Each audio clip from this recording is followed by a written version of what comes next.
नंदन रामचंद्र प्रपन्न दीनार्तिहराखिलेश वाञ्छामहे नाम निरामयं सदा प्रदेहि भगवन् कृपया कृपालो। हे जिह्वे मधुरप्रिये सुमधुरं श्रीराम नामामृतं पीयूषं पिब प्रेम भक्ति मनसा हित्वा विवादानलम्। जन्म व्याधि कसाय काम शमनं रम्यातिरम्यं परम्। श्री गौरीश प्रियं सदा सुखकरं सर्वेश्वरं सौख्यदम्। पश्यन्ति ये सर्वगुहाशयस्तं त्वां चिद्घनं सत्यमनन्तमेकम्। अलेपकं सर्वगतं वरेण्यं तेषां हृदब्जे बससीतया सह। श्रीराम जय जय राम। श्रीराम श्रीराम जय जय राम। श्रीराम श्रीराम जय जय राम। श्रीराम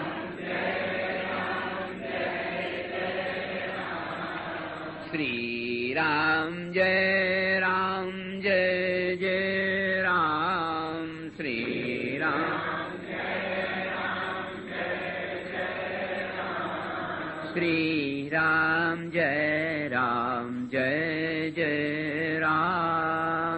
श्रीराम श्रीराम जय जय राम। श्रीराम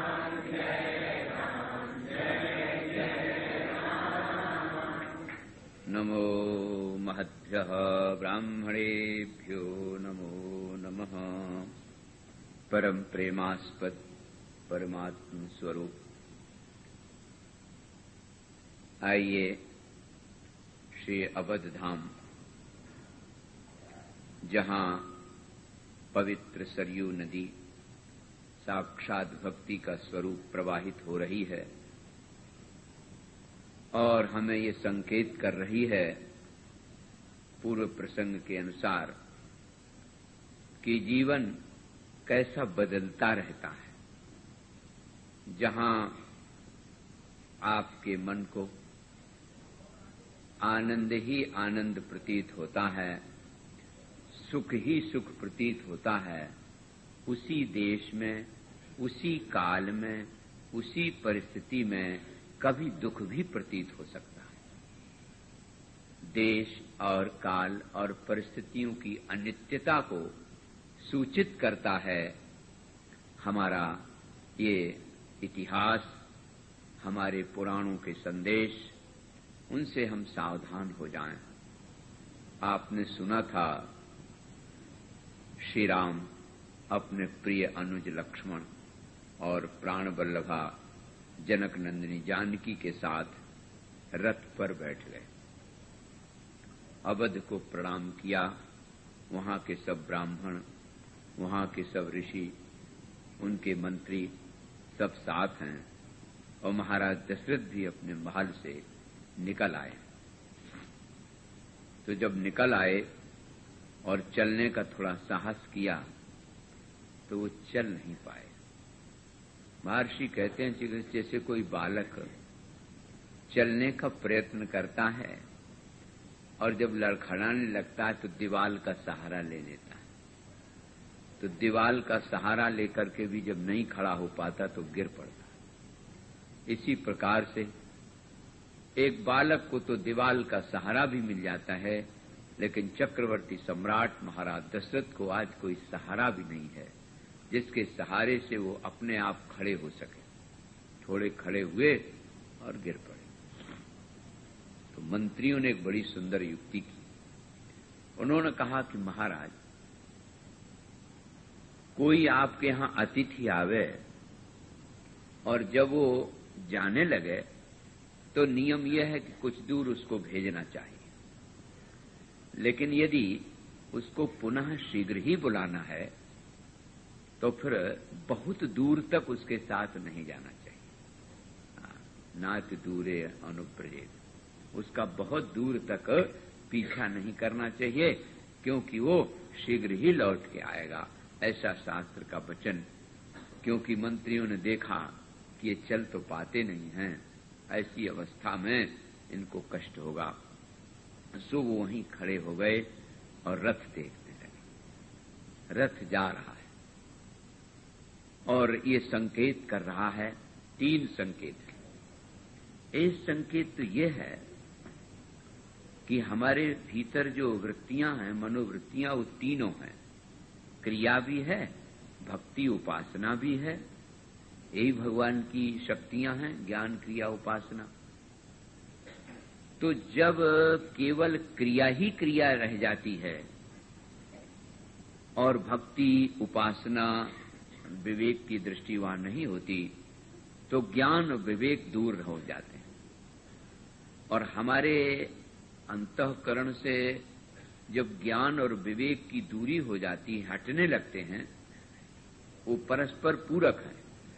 ज्ञान और विवेक हटने लगे तो समझो कि हमारी मनोवृत्ति कोरी क्रिया का आश्रय ले रहा है। मान लीजिए जैसे आप चंदन घिस रहे हैं, चंदन बहुत अच्छी क्रिया है क्योंकि वो देवाराधन में मुख्य अंग है। लेकिन प्रश्न यह है कि वो चंदन किस लिए, किस उद्देश्य पर है? वहां कोरी क्रिया ही है कि वहां भक्ति और उपासना भी शामिल है? एक तो ये है कि चंदन हम तैयार कर लें, केसर डाल के बढ़िया सा, और अपने ठाकुर जी को लगाएं, भगवान को लगाएं, और एक एक अपने माथे में सब लगा लें और शीशा देखेंगे, देखो कैसे बढ़िया लग रहे हैं। तो क्रिया तो दोनों हुई ना। तो जब कोई क्रिया केवल क्रिया ही मात्र रह जाती है, उसमें देवाराधन उद्देश्य नहीं है, तो ज्ञान और विवेक अलग हो जाते हैं। एक बात तो आप ये ध्यान रखें क्योंकि जीवन में ऐसे अवसर आते हैं जब आपको मालूम तो पड़ता है कि जन आराधना कर रहे हैं, लेकिन होती वहां क्रिया ही है। तो ये ज्ञान स्वरूप राम और विवेक स्वरूप लक्ष्मण के साथ ही शांति है, तो उसका निष्कासन हो जाता है। दूसरी बात एक ये है कि जीवन में ऐसे बहुत से अवसर आते हैं जिसमें हमको लगता है कि हमारे जीवन में अब कोई कामना नहीं है, एक कामना भगवान की है। तो भगवान तो बड़े करुणा के भंडार हैं। कुसाधन, निस्साधन और सुसाधन, तीनों प्रकार के भक्तों को भगवान मिलते हैं। भगवान के भक्तों की जो लिस्ट है उसमें ऐसा नहीं है कि सब कोई पूजा ही पाठ करने वाले। भगवान के भक्तों में सबसे श्रेष्ठ भक्त कैकेयी भी हो सकती है। ऐसी दृष्टि से तो हमें लग रहा है कि उसने भगवान को वनवास किया, इतने लोग रोए, लेकिन जरा सूक्ष्म दृष्टि से सोचोगे तो कैकेयी ने भगवान का प्रिय कार्य किया है। भगवान कहते हैं कि कोई कुश मुष्टि हाथ में लेकर के और वेद को दबा करके पुरुष सूक्त बोलता हुआ मेरे सामने आवे, तब मैं उसको हृदय से लगाऊंगा, ये बात नहीं है। वो तो सब प्रकार के सेवक हैं। एक लक्ष्मण की स्थिति है, एक भरत की स्थिति आप कथा में सुनेंगे, एक कौशल्या की स्थिति है, सुमित्रा की, तो एक कैकेयी की है। भक्तों की संख्या में दोनों भगवान की दृष्टि से दोनों बराबर। कैकेयी का भी उतना ही महत्व है और बढ़कर के है जितना कौशल्या का, क्योंकि भगवान जानते हैं कि इसने हमारी इच्छा पूर्ति के लिए, देव कार्य करने के लिए, पृथ्वी का भार दूर करने के लिए ये पाठ अपनाया है।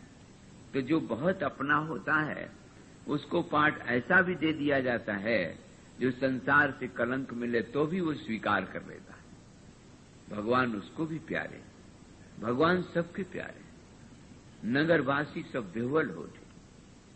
रथ तो जा रहा है, लेकिन जो समर्थ थे वो तो रथ के पीछे दौड़ ही गए, और जो वृद्ध हैं, जो बालक हैं, वो कैसे जा सकते हैं। देवियां भी चीख चीख करके रोने लगी। ततमंत पूर्णाद मुत्थितम् समीक्ष वृद्धास्तरुणाश्च मानवा स्त्रिया समस्ता रुरुदुः समन्ततः पुरं तदासीत् पुनरेव संकुलम्। महर्षि कहते हैं ततस्तमंत पुरनाद मुत्थितम, बाहर जो बेचारे असमर्थ थे वो तो नगर में ही रह गए, और चीख चीख भर करके चारों ओर नगर की आवाज आने लगी। ततस्तमंत पुरनाद मुत्थितम समीक्ष वृद्धा, वृद्ध लोग बेचारे वहीं रह गए, चीख चिल्लाने लगे। तरुणाश्च मानवाः, और जो जवान थे और रथ के पीछे दौड़े, लेकिन रोते हुए, और सामान्य पुरुष भी सब रो रहे। स्त्रियों के आगे तो और कोई उपाय नहीं, वो तो बस रोने लगी। स्त्रिया समस्ता रुरुदुः समन्ततः पुरं तदासीत् पुनरेव संकुलम्। जिस नगर का वर्णन महर्षि ने पहले बड़े विस्तार से किया था, जो इंद्रपुरी से भी बढ़कर के है, आज वो स्मशान की तरह मालूम हो रही। इसका अर्थ सीधा यही हुआ कि वस्तुतः जिस हृदय में परमात्मा का नाम है, परमात्मा का योग है, श्री राम का योग है, वही नगर नगर है, वही शरीर शरीर है। और जब वहां से नारायण का नाम, भगवान का नाम नहीं होता है, उसके परमाणु नहीं रहते हैं, तो जगह वही रहती है, काल वही रहता है, परिस्थिति वही रहती है, लेकिन वो स्मशान हो जाता है। सोई सुंदर सोई सुभग शरीरा, सोई सुंदर जो चल चाणी भजे रघुवीरा, जो चल चाणी। एक ये भी दिखाया है कि भगवान के लिए आप कैसे दौड़ें, भगवान की ओर आपकी मनोवृत्ति कैसे जाए।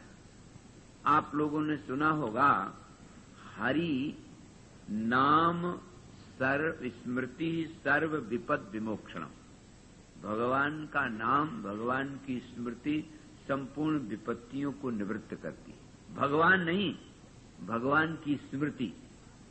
और भगवान तो मिलेंगे और छूट भी जाएंगे, लेकिन स्मृति तो भगवान भी चाहे छुड़ाए, चाहे तो नहीं छुड़ा सकते, वो तो आपके ऊपर है। तो आप भगवान का नाम जब चाहे तो ले सकते हैं, भगवान का साथ ले सकते हैं। दूसरी बात, भगवान का आश्रय कौन ले सकते हैं, ये बात ध्यान की है।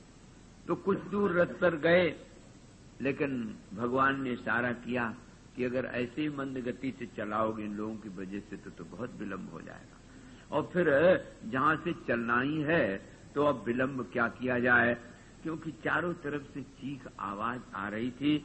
भगवान श्री राघवेंद्र ने बहुत समझाया, सब लोग लौट जाइए, हम पिता की आज्ञा का पालन करने के लिए वनवास पूरा होने पर वापस आ जाएंगे आप सब लोगों के बीच में। लोगों ने, किसी ने कहा लौट आइए, तो भगवान ने बड़ी सुंदर सुंदर युक्तियां दे दे करके और विदा करने का प्रयत्न किया। अब नारायण इशारा पा करके जरा रथ बढ़ाया तो तमसा तक पहुंच गए।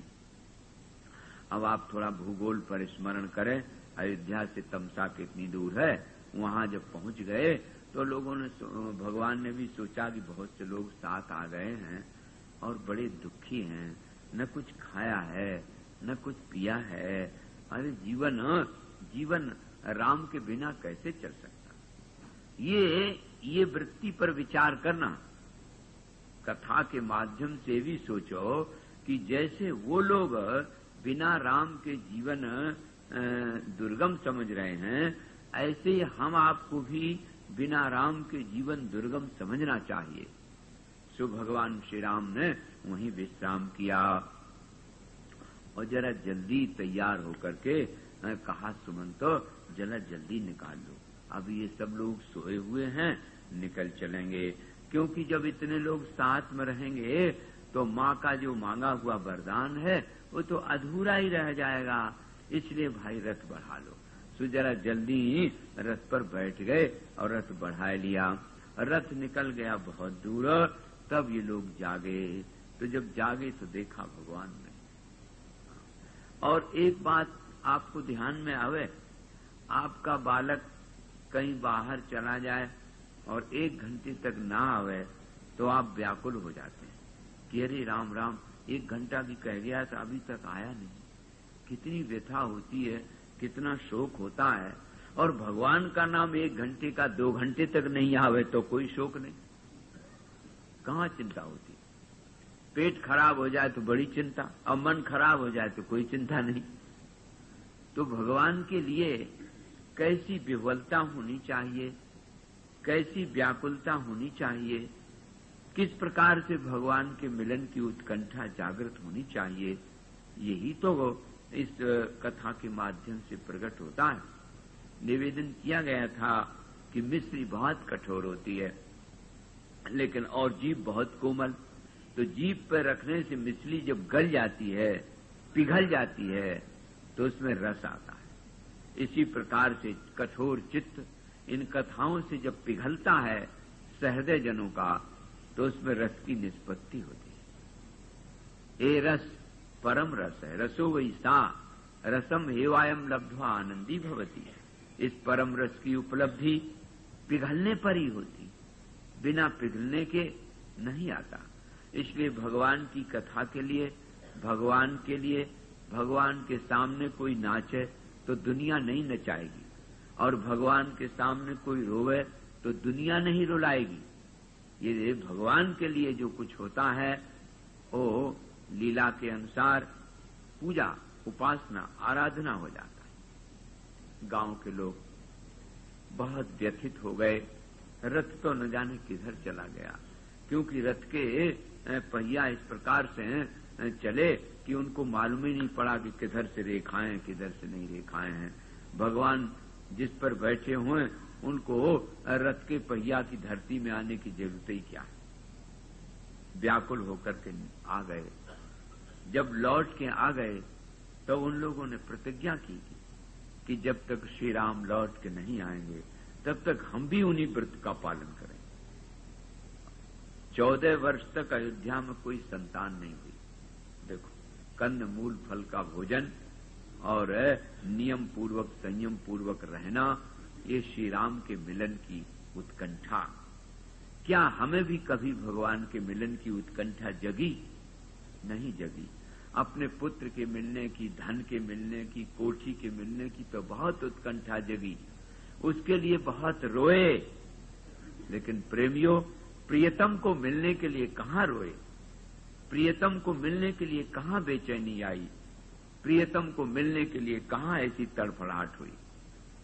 कहाँ कहाँ मैं फिरा भटकता, राह दिखाई राहों में, वो जोग जप का लिया सहारा, चिन्ह लगाया बाहों में। न जाने कहाँ कहाँ भटके और क्या क्या किसने जो बता दिया सो उसी में चल दिए। जो बताया जिसने उसी की ओर चल दिए। लेकिन उस प्रियतम की खोज कैसे हो, कहाँ हो, इसकी तलाश नहीं आई, बेचैनी नहीं आई। और जब नहीं बेचैनी आई तो इसका मतलब क्या है कि जीवन के वो क्षण जो भगवान के बिना बीतते हैं वो ऐसे बीतने चाहिए। 14 वर्ष का वनवास। आप ये भी तो कह सकते हैं कि राम अगर राजा बन जाते तो ये लोग ना रोते, ना व्याकुल होते, ना व्यथित होते।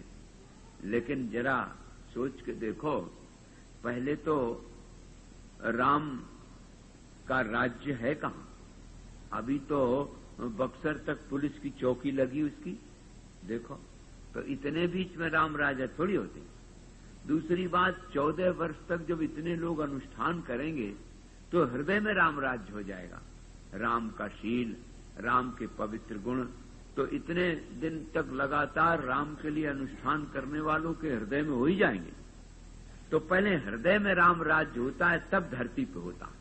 और हम उल्टा कहते हैं, हम चीख चिल्लाए के नारे लगाए कहते राम राज्य हो, राम राज्य हो, और भीतर काम राज्य है। तो हृदय में जब तक काम राज्य है तब तक बाहर राम राज्य नहीं हो सकता। और जब इस प्रकार के अनुष्ठान विधि से भगवान के लिए मिलने की बेचैनी होगी, 14 वर्ष लगातार अनुष्ठान पूर्वक रहना, आहार विहार व्यवहार विचार, तो हृदय में राम राज्य हो जाएगा। और जब हृदय में राम राज्य हो जाएगा तो राम का शील सबके पवित्र हृदय में उतर आएगा। इसलिए जो होता है बहुत अच्छा होता है। महाराज के लिए भी आप ये न सोचें सबका पाठ बढ़िया, महाराज ने जो किया बहुत बढ़िया, कैकेयी ने किया बहुत बढ़िया, प्रजाजनों ने किया बहुत बढ़िया, हर एक का पाठ अपना अपना है। हमें शिक्षा इससे लेना चाहिए। आप जिस स्तर पर हैं, प्रजा में हैं तो प्रजा के अनुसार, पिता हैं तो पिता के अनुसार, पुत्र हैं तो पुत्र, क्या किसको करना चाहिए। जैसे कोई शब्द भूल जाए डिक्शनरी में देख लेते हो ना आप लोग, ऐसे रामायण में देख लीजिए कि मैं कौन सा पाठ कर रहा हूं, मेरा पाठ कैसा होना चाहिए। तमसा पर विश्राम हुआ, वो लोग तो वापस आ गए, भगवान आगे बढ़ गए और आगे श्रृंगवेरपुर, जहां भगवती भागीरथी का सुरम्य तट है, वहां पहुंचे। ये संगम है, वहां कलि कलुष नाशनी कालिंद्री का मिलन होता है, प्रयागराज आप लोग जानते हैं। तो गंगा का दर्शन किया, गंगा का पावन दर्शन करके उसको नमस्कार किया और वहीं नारायण गुह का मिलन हुआ। भगवान श्री राम जैसे आपने सुना कि कुसाधन, निस्साधन और सुसाधन, सुसाधन में महात्मा लोग, ऋषि लोग हैं, वो मिलते हैं। और जो ऐसे हैं जिनका कोई साधन ही नहीं है, उनको भी भगवान मिलते ही। अहिल्या ने कौन सा साधन किया था, भगवान ने उसका भी उद्धार किया। और जो बेचारे उल्टा काम कर रहे हैं, वो भी साधन है। प्रियता को सत के साथ जोड़ना और सद को चित के साथ जोड़ना, ये भगवान श्री राम की विशेषता है। वशिष्ठ और विश्वामित्र में बहुत दिनों से घोर युद्ध था, घोर विरोध था, लेकिन राम जी के शुभागमन से कैसा विलक्षण प्रेम हो गया कि विश्वामित्र जी को राम जी को दे नहीं रहे थे दशरथ जी, तो वशिष्ठ जी ने सिफारिश की, संस्तुति की, भेज दो। दोनों ऋषियों का क्या है भाई?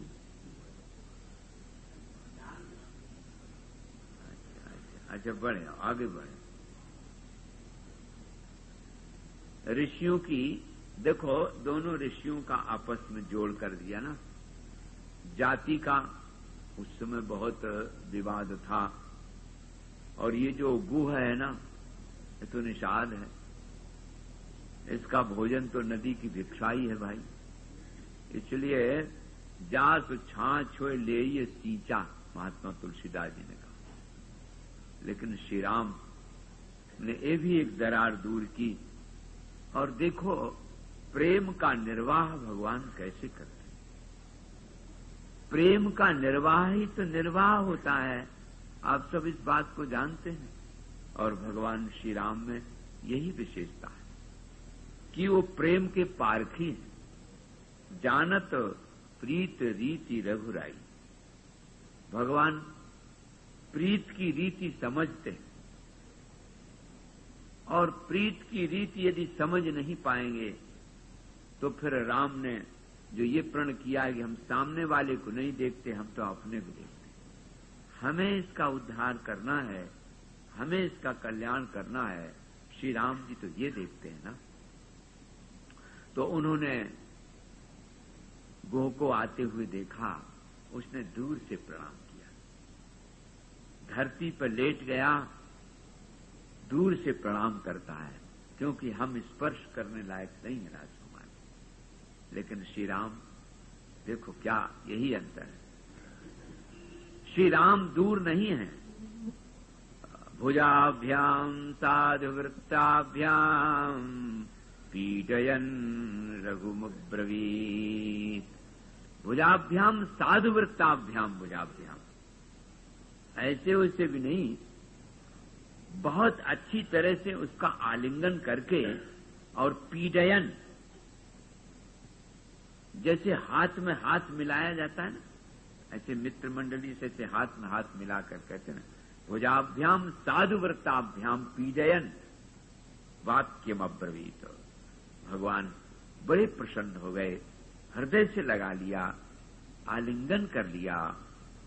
अब वो बेचारा तो इतना गदगद हो गया, मुमोच वास्पम, उसके नेत्रों से आंसू झरझर गिरने लगे। मुमोच वास्पम व्यसनाभिपीडिता।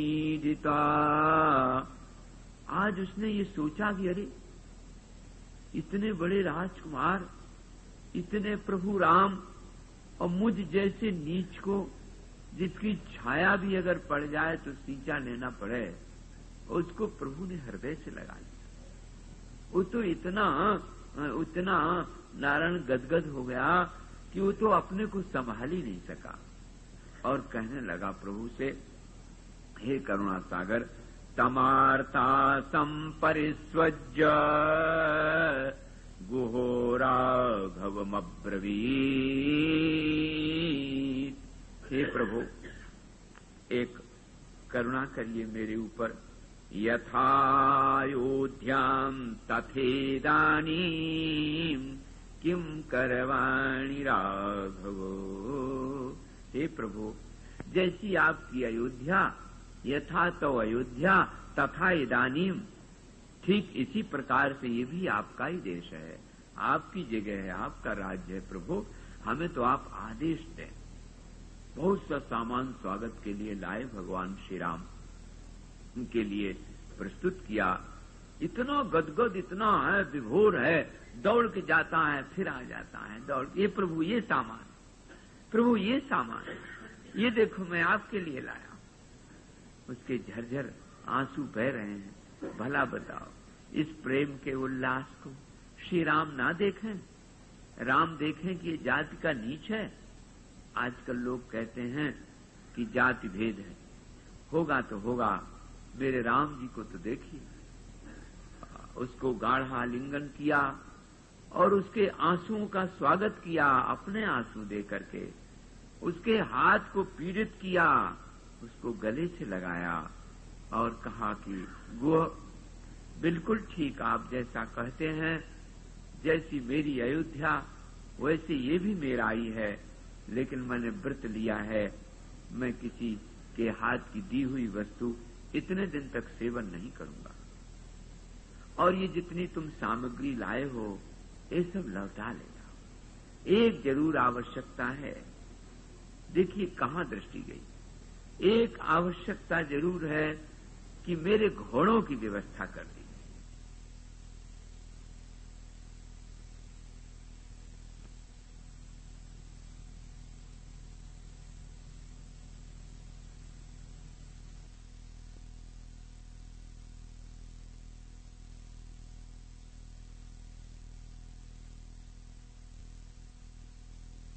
बोले तो संसार से कलंक मिलेगा, विधवा हो जाओगी, पुत्र विमुख हो जाएगा, ये सब हो जाएगा। तो क्रिया शक्ति हंसने लगी। बोले प्रभु, ये हमें क्या गिना रहे, संसार से क्या मिलेगा ये नहीं मैं पूछ रही हूँ, मैं ये पूछ रही हूँ कि आपसे क्या मिलेगा। तो क्रिया शक्ति ने कहा कि तुम ये जानती हो कि निर्गुण निर्विकार परमात्मा में जो क्रिया आती है, सक्रियता आती है, वो शक्ति की बदौलत आती है। बिना शक्ति के, बिना प्रकृति के परमात्मा सक्रिय नहीं होता। कल निवेदन किया गया था, भगवान ने रोए के ही दिखाया कि अब हम सक्रिय हो रहे हैं, आपके बीच में भागीदार बन रहे हैं। सुख में साथी तो सभी बनता है, रोने में भी हम साथी बन रहे हैं। हाँ, दुख बनता है। इसीलिए नियम यह है कि सामर्थ्यवान तो धर्म करता है, लेकिन असमर्थ भक्ति करता है। क्योंकि यदि भक्त में कोई सामर्थ्य होगी तो वो सर्वसमर्थ की शरण क्यों ग्रहण करेगा? सर्वसमर्थ की शरण ग्रहण ही वो करता है जो अपने को असमर्थ समझ लेता है। और धर्म कर्म कांड करने वाले तो समर्थ होते हैं ना। तो सामर्थ्य की दृष्टि से तुम्हें ये काम करना है, तो बहुत प्रसन्न हुई। बोले प्रभु हमें कुछ भी हो, हम अपनी बात से चलेंगे नहीं, हम अपना पाठ पूरा निभाएंगे। और इसका संकेत बड़ा साफ चित्रकूट के समय में मिलेगा आपको कि जब कैकेयी बहुत घबराई, कहा कि हमें तो कहीं मुंह दिखाने के लिए नहीं रहा, तो भगवान ने याद दिलाई। बोले अरे तुम भूल गई, मयैव प्रेरिता वाणी त्वद्वक्त्राद् विनिर्गता। माँ मेरे द्वारा प्रेरित सरस्वती ने कि तुम्हारी वाणी बदली, और तुम भूल गई हमारी तुम्हारी क्या शर्त थी। सुख ही कई होश में आ गई। हाँ ठीक है, प्रसन्न हो।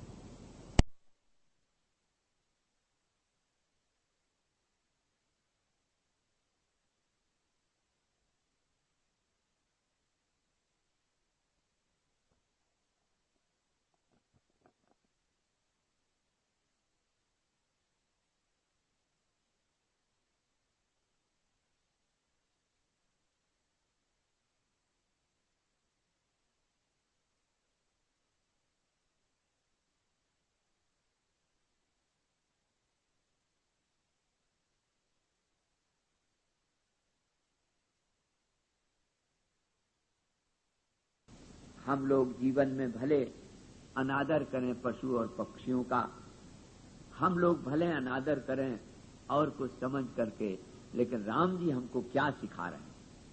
हमने देखा घरों में नौकर चाकर होते हैं तो अपने सो जाते हैं, इसके बाद आधा घंटे बाद तो उनको घंटे भर बाद सोने को मिलता। फिर जाड़े में भी एक टाट बोरा डाल दिया दूर, लेट जा। और सवेरे पहले उठा बेचारा, काम करता रहा, और फिर बासी रोटी शाम की रख दी एक दो, ले खा ले, ऊपर चाय पी ले। ये दशा होती है। देखो हमारे श्री राम को, अपने अभी जल भी नहीं पिया और कहा ये सामान सब लौटा जाओ, मेरे घोड़ों को खिलाई। उनको हरी घास, उनको भोजन दिया, तृप्त हो गए। तुरंत उसने झट एक बढ़िया सी पर्णशाला बना दी, बढ़िया सी व्यवस्थित श्री सीताराम जी के लिए व्यवस्थित कर दी। देखो इसे कहते हैं प्रेम। अब जिस समय महाराज हमारे यहाँ रामायण रचनाकारों में थोड़ा थोड़ा सा भेद है। गुह ने जब राम जी को व्यवस्थित कर दिया, विश्राम होने लगा, थके तो थे ही, तो लक्ष्मण जी ने विचार किया, क्योंकि लक्ष्मण जी के लिए भी एक उन्होंने बढ़िया सी शैया बनाई। बोले आपको तो वनवास नहीं दिया गया, आप तो आराम से शैया पर शयन करें। तो लक्ष्मण जी ने कहा कि भैया ऐसा भी क्या संभव है कि हमारे श्री राम ये पर्ण कुटी पर सोवें, पत्तों की शैया पर, और हम महल की शैया पर सोवें? ऐसे कैसे संभव हो सकता? भगवान श्री राम न ब्रह्मांड नायक मानो तो भी एक चक्रवर्ती सम्राट के राजकुमार, कैसा हमें दुर्दिन देखने को मिला। मुझे नहीं मालूम है कि किस कारण मिला, मेरे राजा की कमजोरी से या कैकेयी के दोष से या जिस किसी से मिला हो, लेकिन ये मिला तो। लक्ष्मण जी के आंसू गिरने लगे। गुह से बहुत बात होती रही। यद्यपि महात्मा तुलसीदास जी ने तो दूसरे प्रकार से लिखा। उन्होंने तो लिखा कि लक्ष्मण जी ने निषाद को समझाया।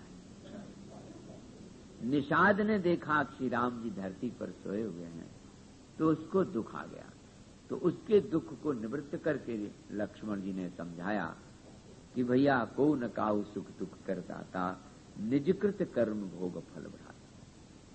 सच पूछो, किसी को दुख देने, किसी को दुख का निमित्त बनाने की भूल नहीं करनी चाहिए। संसार में यदि कोई सुख देता होता तो भला बताओ अपने मित्रों को कभी दुखी होने देता? और संसार में अगर कोई दुख देना जानता होता तो अपने शत्रु को कभी कोई सुखी न होने देता। इसलिए कोई किसी का सुख दुख देने वाला नहीं है। अपने अपने प्रारब्ध के अनुसार ही सुख दुख की कल्पना व्यक्ति कर लेता है। और सच्ची बात तो एक ये है नारायण कि दुख नाम की वस्तु संसार में नहीं, ना तो परमात्मा ने दिया, क्योंकि परमात्मा की दुकान में दुख है ही नहीं। वो तो प्रज्ञानम ब्रह्म आनंदो वै ब्रह्म इति व्यजानात आनंदाद्यो खलिवानि भूतानि जायन्ते न जातानि वा जीवन्ति यत् प्रयन्ति यत् अभिसंविशन्ते। परमात्मा के पास दुख नहीं, उसकी दुकान पे तो आनंद ही आनंद है, तो वो कहां से देगा? और प्रकृति जड़ है, वो बेचारी दुख क्या देगी? वो तो जड़ है। इसका अर्थ ये हुआ दुख नहीं है बल्कि सुखा भाव है। जिस सुख की तुमने कल्पना की है वो सुख नहीं मिला तो आप दुखी हो गए। मैं एक बार गया तो हमारे एक मित्र हमको लेने आए स्टेशन पर, तो पति पत्नी दोनों थे। मैंने पूछा भाई कहो बेटा क्या हालचाल? तो बोले महाराज 50,000 का घाटा पड़ गया। तो पत्नी ने कहा नहीं महाराज जी झूठ बोल रहे हैं। कैसा? कहा कि ऐसा है कि इन्होंने जो व्यापार किया था उसमें कहा था कि हमको 1 लाख का बिल्कुल निश्चित फायदा होगा, तो 1 लाख का न होकर के 50,000 का हुआ है। तो अब ये हर एक से ही सुनाते हैं 50,000 का घाटा पड़ गया। भला आदमी 50,000 का जो फायदा हुआ सो नहीं बता रहा है, 50,000 का घाटा पड़ गया। तो हमारी कल्पना जो थी सुख की, वो सुखा भाव है, दुख कहाँ हुआ भाई? यही समझ लो। संयोग और सम्मान और लाभ 3 प्रकार के सुख होते हैं दुनिया में। तो संयोग की कल्पना व्यक्ति को सुखा भाव के स्वरूप में प्रकट करती है। कौन ऐसा व्यक्ति है जो ये नहीं जानता एक दिन संयोग वियोग में बदल जाएगा, एक दिन सम्मान अपमान में बदल जाएगा, एक दिन लाभ कभी हानि भी होगी, सभी जानते हैं। तो वो जो संयोग सुख की कल्पना है ना, वो कल्पना तो उसका तो फुल स्टॉप है ही नहीं। भाई 50 वर्ष तक पति पत्नी एक साथ रहे, 51वें वर्ष अगर वियोग हो गया तो भला बताइए आप रोएंगे कि हंसेंगे? सच बताना ईमानदारी से बोलो, बोलो ना। आप देखो, और ऐसा कोई नहीं है जो न जानता हो एक दिन तो वियोग होगा ही भाई। तो फिर क्यों रहोगे? जब मालूम है इसी का नाम सुखा भाव है। जब तुम्हें मालूम है कि एक दिन तो वियोग होगा ही, तो 50 वर्ष तक जो संयोग सुख मिला, अभी आप 50,000 की बात सुन के हंस पड़े, लेकिन 50 वर्ष तक जो संयोग सुख मिला, उस सुख को आप उस सुख के देने वाले दाता के प्रति कृतज्ञ नहीं हुए, बल्कि आगे जो वियोग दिखाई देने लगा उसके लिए रोने लगे। तो ये ईमानदारी है कि बेईमानी? तुम ही बताओ। 50 वर्ष तक तुम्हें लगातार संयोग का सुख मिला, 50,000 इसीलिए मैंने उदाहरण दिया था, उसका तो कृतज्ञ हो कि हे प्रभु आपने बड़ी करुणा की, इतने दिन तक हमें संयोग का सुख दे दिया। इसी तरह से सम्मान, इसी तरह से लाभ है। तो वो समझा रहे हैं कि ये जो सुख दुख है, संयोग वियोग हानि लाभ जीवन मरण जस अवजस, ये तो रिजर्व है, निश्चित अपरिहार्य है। इसके लिए किसी को निमित्त नहीं बनाना चाहिए। नारायण भगवान ने विश्राम किया। विश्राम क्या, उनको तो असल में उपदेश दिलाना था, संकेत करना था, और कुछ नहीं। इसके पश्चात भगवान उठे और अब गंगा मैया के पास गए। जगत जननी जानकी आज हाथ जोड़ करके उपस्थित हैं और पूजा करने के लिए, आराधना करने के लिए प्रस्तुत हैं। गंगा मैया की प्रार्थना करके, हे गंगा मैया, आप सुरसरी हैं, आप गंगा हैं, आप हिमालय की पुत्री हैं, त्रिपथगा हैं, दिव्य हैं, नित्या हैं, आपको नमस्कार है, नमस्कार। सुराघट सहस्त्रेण मांसभूतो दनेन च यक्षे त्वां देवी। आए देवी, हम लौट के आकर के पुरीम पुनरुपागता, जैसे हम पुरी की ओर वापस आवेंगी हम आप तुम्हारी पूजा करेंगे। एक बात आपके ध्यान में आ जाए कि जब मूल संस्कृत से कोई ग्रंथ नहीं लगाया जाता है तो बहुत सी शंकाएं हो जाती हैं। आज की कुछ प्रणाली ऐसी हो गई है कि मूल पर ज्यादा दृष्टि नहीं रहती है, इधर उधर का बहुत घुमाए फिराए के होता रहता है। तो ज्यादातर लोग शंका कर देते हैं। देखो यहाँ एक प्रयोग आया सुरा घट, ये 52वें का 89वां मंत्र है। कोई अध्याय छूटेगा नहीं आपको, क्रमशः प्रत्येक सर्ग की कथा संक्षेप में रहेगी, लेकिन सर्ग कोई नहीं छूटेगा। 52वें का 89 मंत्र है। तो यहाँ लोग ज्यादातर शंका करते हैं और यहाँ तक लोग कह बैठते हैं कि ये वाल्मीकि जी ने क्या लिख दिया, सुरा घट सहस्रेण मांस भूतो दनेन च यक्षे त्वाम देवी, हे देवी हम तुम्हारी लौट के आके पूजा करेंगे। काहे से? तो देखिए बुद्धि की बात, यदि हमारे समझ में ना आवे तो हम अपने से बड़ों से पूछ लें कि बात की बात में चौंक जाएं, अर्थ समझे नहीं। लिखा तो है सुरा घट सहस्रेण, तो वो लोग अर्थ करते हैं कि सुरा माने है मदिरा और मांस माने है मांस।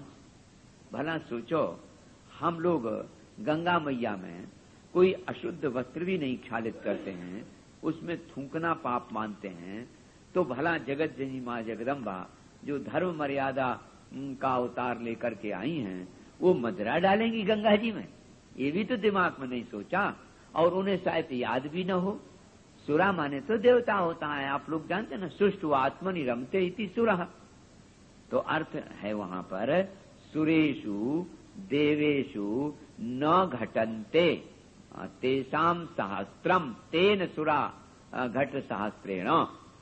अब हमें तो आश्चर्य लगा, एक बहुत अच्छे महाशय जी थे, तो उन्होंने हमको ये उदाहरण में दिया। मैंने कहा भाई अब हम आपको क्या समझावें, जरा पंडिताई की भी जरूरत इसमें नहीं है।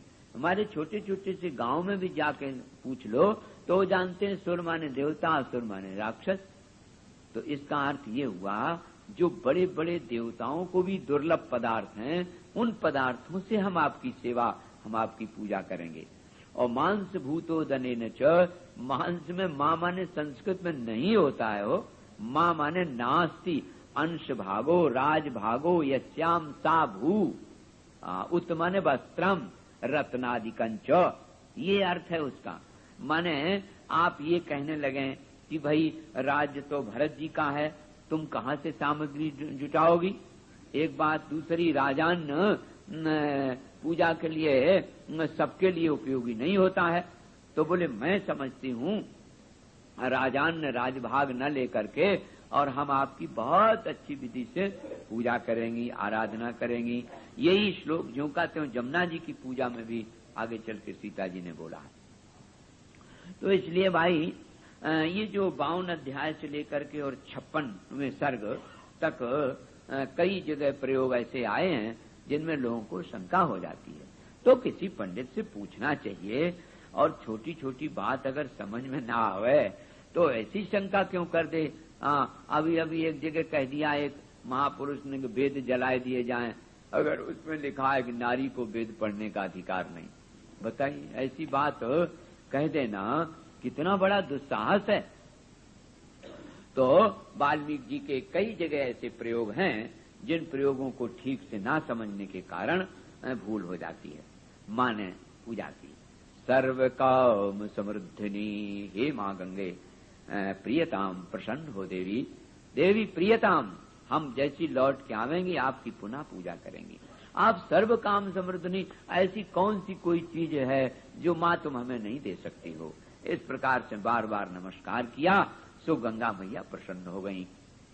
और प्रसन्न क्या, ये तो स्वयं जगत जननी है, लीला के लिए समाज को ये दिखा रही हैं कि इस प्रकार से हमको गंगा की पूजा करनी चाहिए। ये सत्य है कि दृष्टि भावमयी जब खुल जाती है तब उसको सर्वत्र देवता ही दिखाई देते हैं। और द्वेषमयी दृष्टि होने से आसुरी भाव आता है। इसलिए आप लोग अर्थ पर खूब विचार करके और मूल लेके पढ़ना चाहिए। वाल्मीकि जी की तो आजकल कम प्रथा है ना। अब हमको तो श्रीनाथ भगवान ने जाने कैसे अवसर दे दिया, भगवान की कृपा से। मुझे तो याद नहीं है कि कब कहने को मिला था, जब हमारे श्रद्धेय श्री चक्र जी महाराज ने हनुमान जी की स्थापना की थी। जगत गुरु शंकराचार्य जी महाराज की अध्यक्षता में अभिषेक हुआ। पवन नंदन श्री हनुमान जी सुखताल में विराजमान है। मुजफ्फर नगर जिला है और आप लोग कभी जावें, बहुत विशाल मूर्ति है, 74 फुट ऊंची। तो तब उसके समय में वाल्मीकि रामायण की कथा हुई थी। तब जने जने कितने वर्ष बीत गई, तब से आज ये विश्वनाथ बाबा ने ये अवसर मिला है, दिया है। क्योंकि आप लोग अच्छा है, तुलसीदास जी भी रामायण वो भी इसी से है, लेकिन कम प्रचार कम प्रसार है, इसलिए लोगों को शंका हो जाती। तो ऐसे ऐसे लोग जहां कहीं आएंगे आप लोग ध्यान में रखें, कोई कभी कहे तो तुरंत उत्तर दो उनको। अब मैया की आराधना की और अब प्रश्न आया नाव का, भाई अब हम पार हों। तो देखो यहां दो बातें विशेष हैं, पार होने का भी प्रसंग है और सुमंत का भी प्रसंग है। गंगा पार होने की जब बारी आई तो बड़े प्रेम से भगवान श्री राम ने सुमंत को बिठाया और कहा कि तुम हमारे सूत भी हो, मंत्री भी हो और तुम्हारे अग्रज भी हो। हम तुम्हारे हाथों से खेले हैं, हम तुम्हारे हाथों से बड़े हुए हैं, इसलिए हमें तुम्हें वही आदर है तुम्हारे प्रति जो गुरुजनों के होता। देखो राम का शील।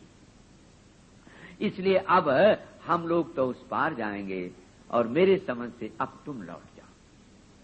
भला सुमंत का हृदय, इतना आदर एक सूत को या एक मंत्री को देना कितनी बड़ी बात है। सुमंत्र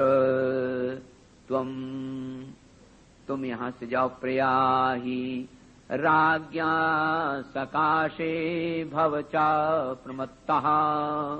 अब तुम कोई सोच विचार मत करो, राज्ञा सकाशे, अब तुम राजा के पास चल रहा हो। क्यों? बोले बात एक ही है कि महाराज हमारे बहुत दुखी होंगे इस समय, उनके साथ कोई ऐसा नहीं है जो उनका सहारा देने वाला हो, और वो प्रतीक्षा में भी होंगे कि कब लौट के आप उन्हें सूचना दो, इसलिए तुम लौट जाओ।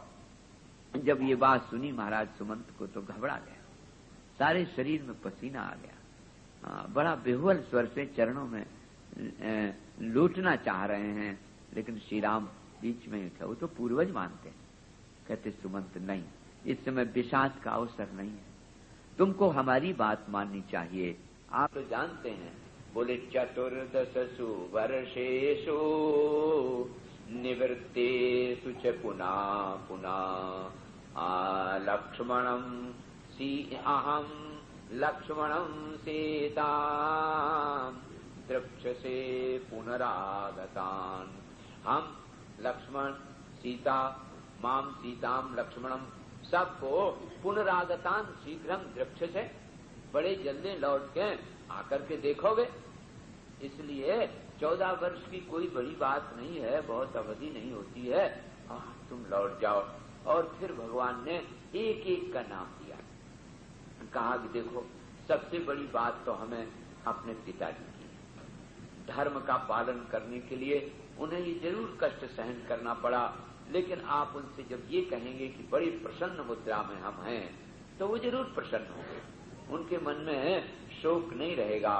क्योंकि मुझे अगर दुख लगता तो उनको लगता कि हमारा बेटा दुखी हुआ, लेकिन मैं तो बहुत प्रसन्न हूँ, मेरी मुद्रा देखो, तुम देख रहे हो प्रसन्न मुद्रा है। धर्म के पालन के लिए ना पिताजी ने ये व्रत लिया है, इसलिए तुम ये बात उनसे कह देना। अच्छा, रही बात जब भरत आ जाए, राजा हो जाए, तो उनसे भी ये कह देना कि देखो राजा का ये कर्तव्य है कि पक्षपात न करे, माँ कौशल्या के प्रति भी वही भाव रखे। सभी जितने भी नागरिक जन हैं, मंत्री हैं, पुरोहित हैं, महाराज एक एक का नाम ले ले करके श्री राम ने कहा कि सबके प्रति समान व्यवहार करें। यद्यपि मुझे विश्वास है कि भरत बहुत कुशल राजा होंगे, और भरत हमारे बहुत प्रेमी हैं, भरत जी सब माताओं के प्रति निष्पक्ष रहेंगे और राजा पर भी बड़ा ध्यान रखेंगे, लेकिन फिर भी जाके कह देना। अब महाराज राम जी तो मधुर मधुर वाणी से इस प्रकार से समझा रहे हैं, लेकिन लक्ष्मण जी को जब लगा कि देखो जो हमारे भगवान जिनका राज्य तिलक होने वाला था, निश्चय हो चुका था, उसको जिसने वनवास दे दिया है, कष्ट दिया है, अभी उन्होंने पर्णशाला पर श्री राम को सोया हुआ देख करके शोक व्यक्त किया था। असल में प्रेमी की भावना दूसरी हुआ करती है। प्रेम एक ऐसी वस्तु है कि वहां नारायण निछावर हो जाता है ऐश्वर्य, वहां ऐश्वर्य नहीं रह जाता। तो लक्ष्मण जी का तो हृदय भगवान श्री राघवेंद्र की पवित्र भावनाओं का स्वागत तो करता है, लेकिन उनसे दुख नहीं सहन होता। राम के दुख को सहन नहीं कर सकते लक्ष्मण जी, तो जोर जोर से जरा सुमंत से कह देना। सुमंत से कहा कि जाओ उस राजा से कह देना, कैकेयी से कह देना। और जब जोर जोर से कुछ शब्दों का प्रयोग करने लगे रोष में, मालूम पड़ा जनो रोष में है, तो सुमंत जी चुप रह गए। भगवान श्री राम रोकते, आप पूर्वज हैं, आप हमारे पिता के समान हैं, आप तो जानते हैं हम आपके गोदी में खेले हुए हम लोग हैं, इसलिए ये तो बालक है, बालक की भाषा बालक की होती है, इसलिए ये बात वहां जाके ना करना पिताजी से। फिर जानकी जी की ओर से कहा कि भाई कुछ तो आश्वासन मिले, अगर देवी तुम ही लौट चलो बेटी तो कम से कम कुछ आश्वासन मिल जाएगा। जानकी जी ने अपनी सासों के लिए प्रणाम कहा और कहा कि मैं बहुत प्रसन्न रहूंगी, मुझे कोई क्लेश नहीं आएगा। तुम्हारे अनुग्रह तात कानन जात सब सुख पाई हो,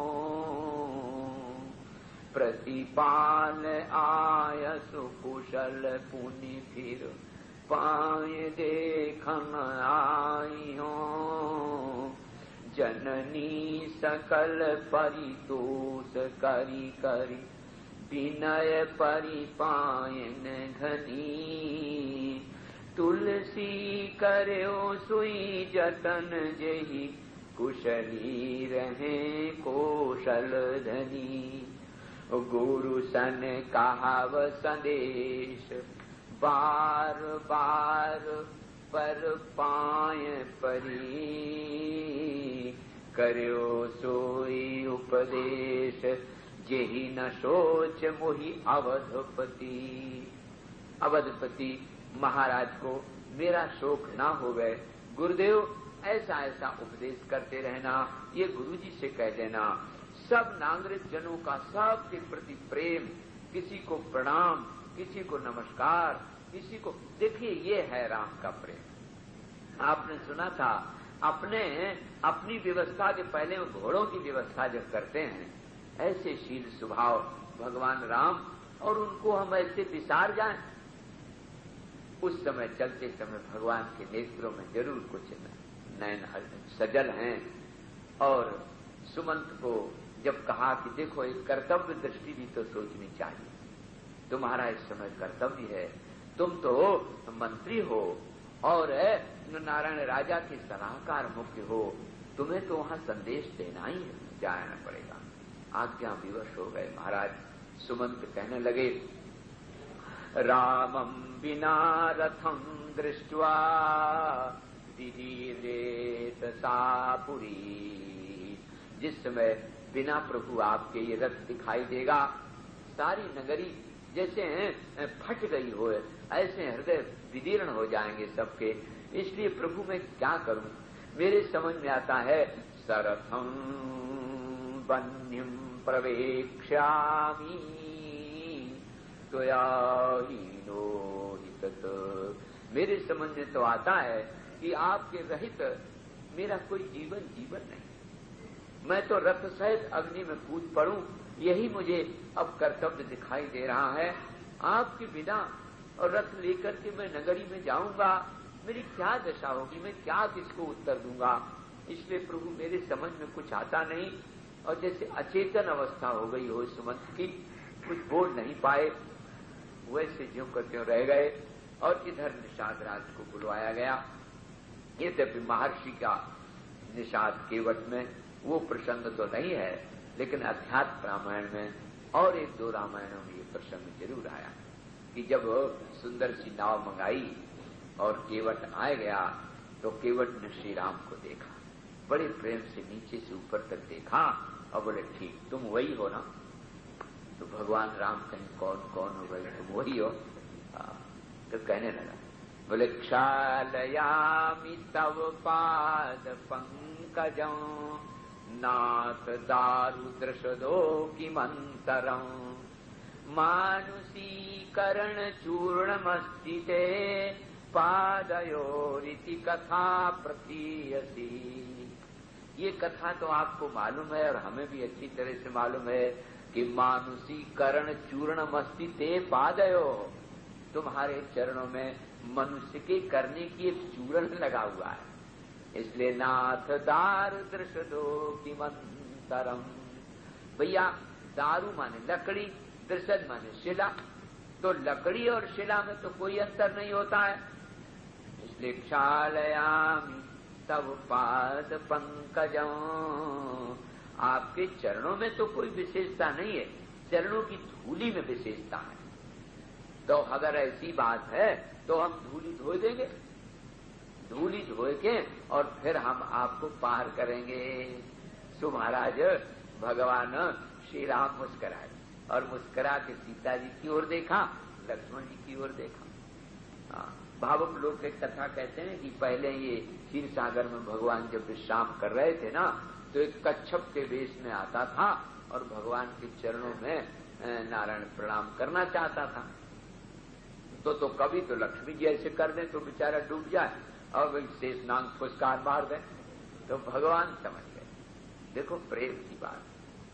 भगवान ने कहा तुम चिंता न करो, एक दिन ऐसा अवसर आएगा कि इन चरणों पर तुम्हारा ही अधिकार होगा, ये दोनों टुकुर टुकुर देखते रहेंगे, इनको अवसर नहीं मिलेगा। आज वो कह रहा है, तुलसीदास जी ने तो बड़ा ही सुंदर यहाँ संकेत किया, इसी का अनुवाद है।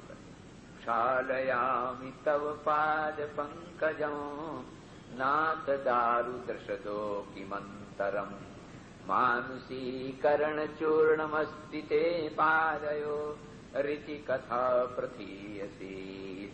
तो लक्ष्मण जी को जरा देखा कि भाई कहीं रोष में तो नहीं है, सो उसने साफ कह दिया, देखो मैं बताऊं, पद कमल धोई चढ़ाई नाथ न नाव उतराई चाह।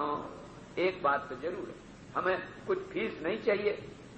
जैसे डॉक्टर लोग फीस चाहते ना, ऐसे हमें फीस कुछ नहीं चाहिए, लेकिन हाँ ये बात जरूर है, हम चरण कमल धो लेंगे।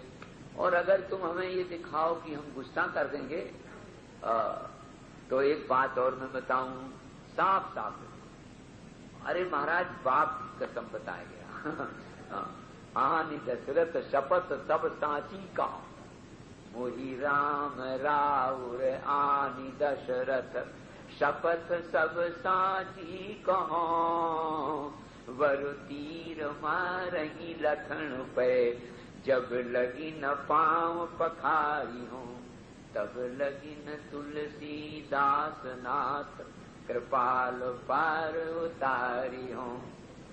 अरे तुम्हारे बाप की कसम है बने राजकुमार बने रहो, अरे तीर ही तो मार दोगे तो क्या हुआ, तो भी हमारी मुक्ति है, लेकिन हम चरण कमल जरूर धो लेंगे। सो भगवान तो प्रेम के भूखे हैं। उन्होंने कहा ठीक बात है भैया, जैसा तेरा मन हो तैसे ही कर रहे, सो ही करो जो ही नाव न जाए। भगवान समझ गए उसके प्रेम और भाव को, उसने बड़े प्रेम से चरण धोए और देखो सब घर भर को पवित्र कर दिया, सब घर भर को पवित्र कर दिया। ये है देखो भगवान की भगवत्ता। अभी आपने निषाद को देखा, फिर इसके प्रेम को स्वीकार कर लिया। भला भगवान का यश नाम प्राण प्रयाण सप्ते, यश नाम स्मरण सकृत, एक बार प्राण प्रयाण के समय में जिसका नाम ले लिया जाए, भला बताओ, भवान जिस नस्तीर्त्वा याति परमाम गतिम, परम गति को प्राप्त होता है भवसागर को पार करके, और सोई केवट आज कह रहा है कि प्रभु तब हम पार करेंगे, तो भी मुस्करा के स्वीकार कर देते।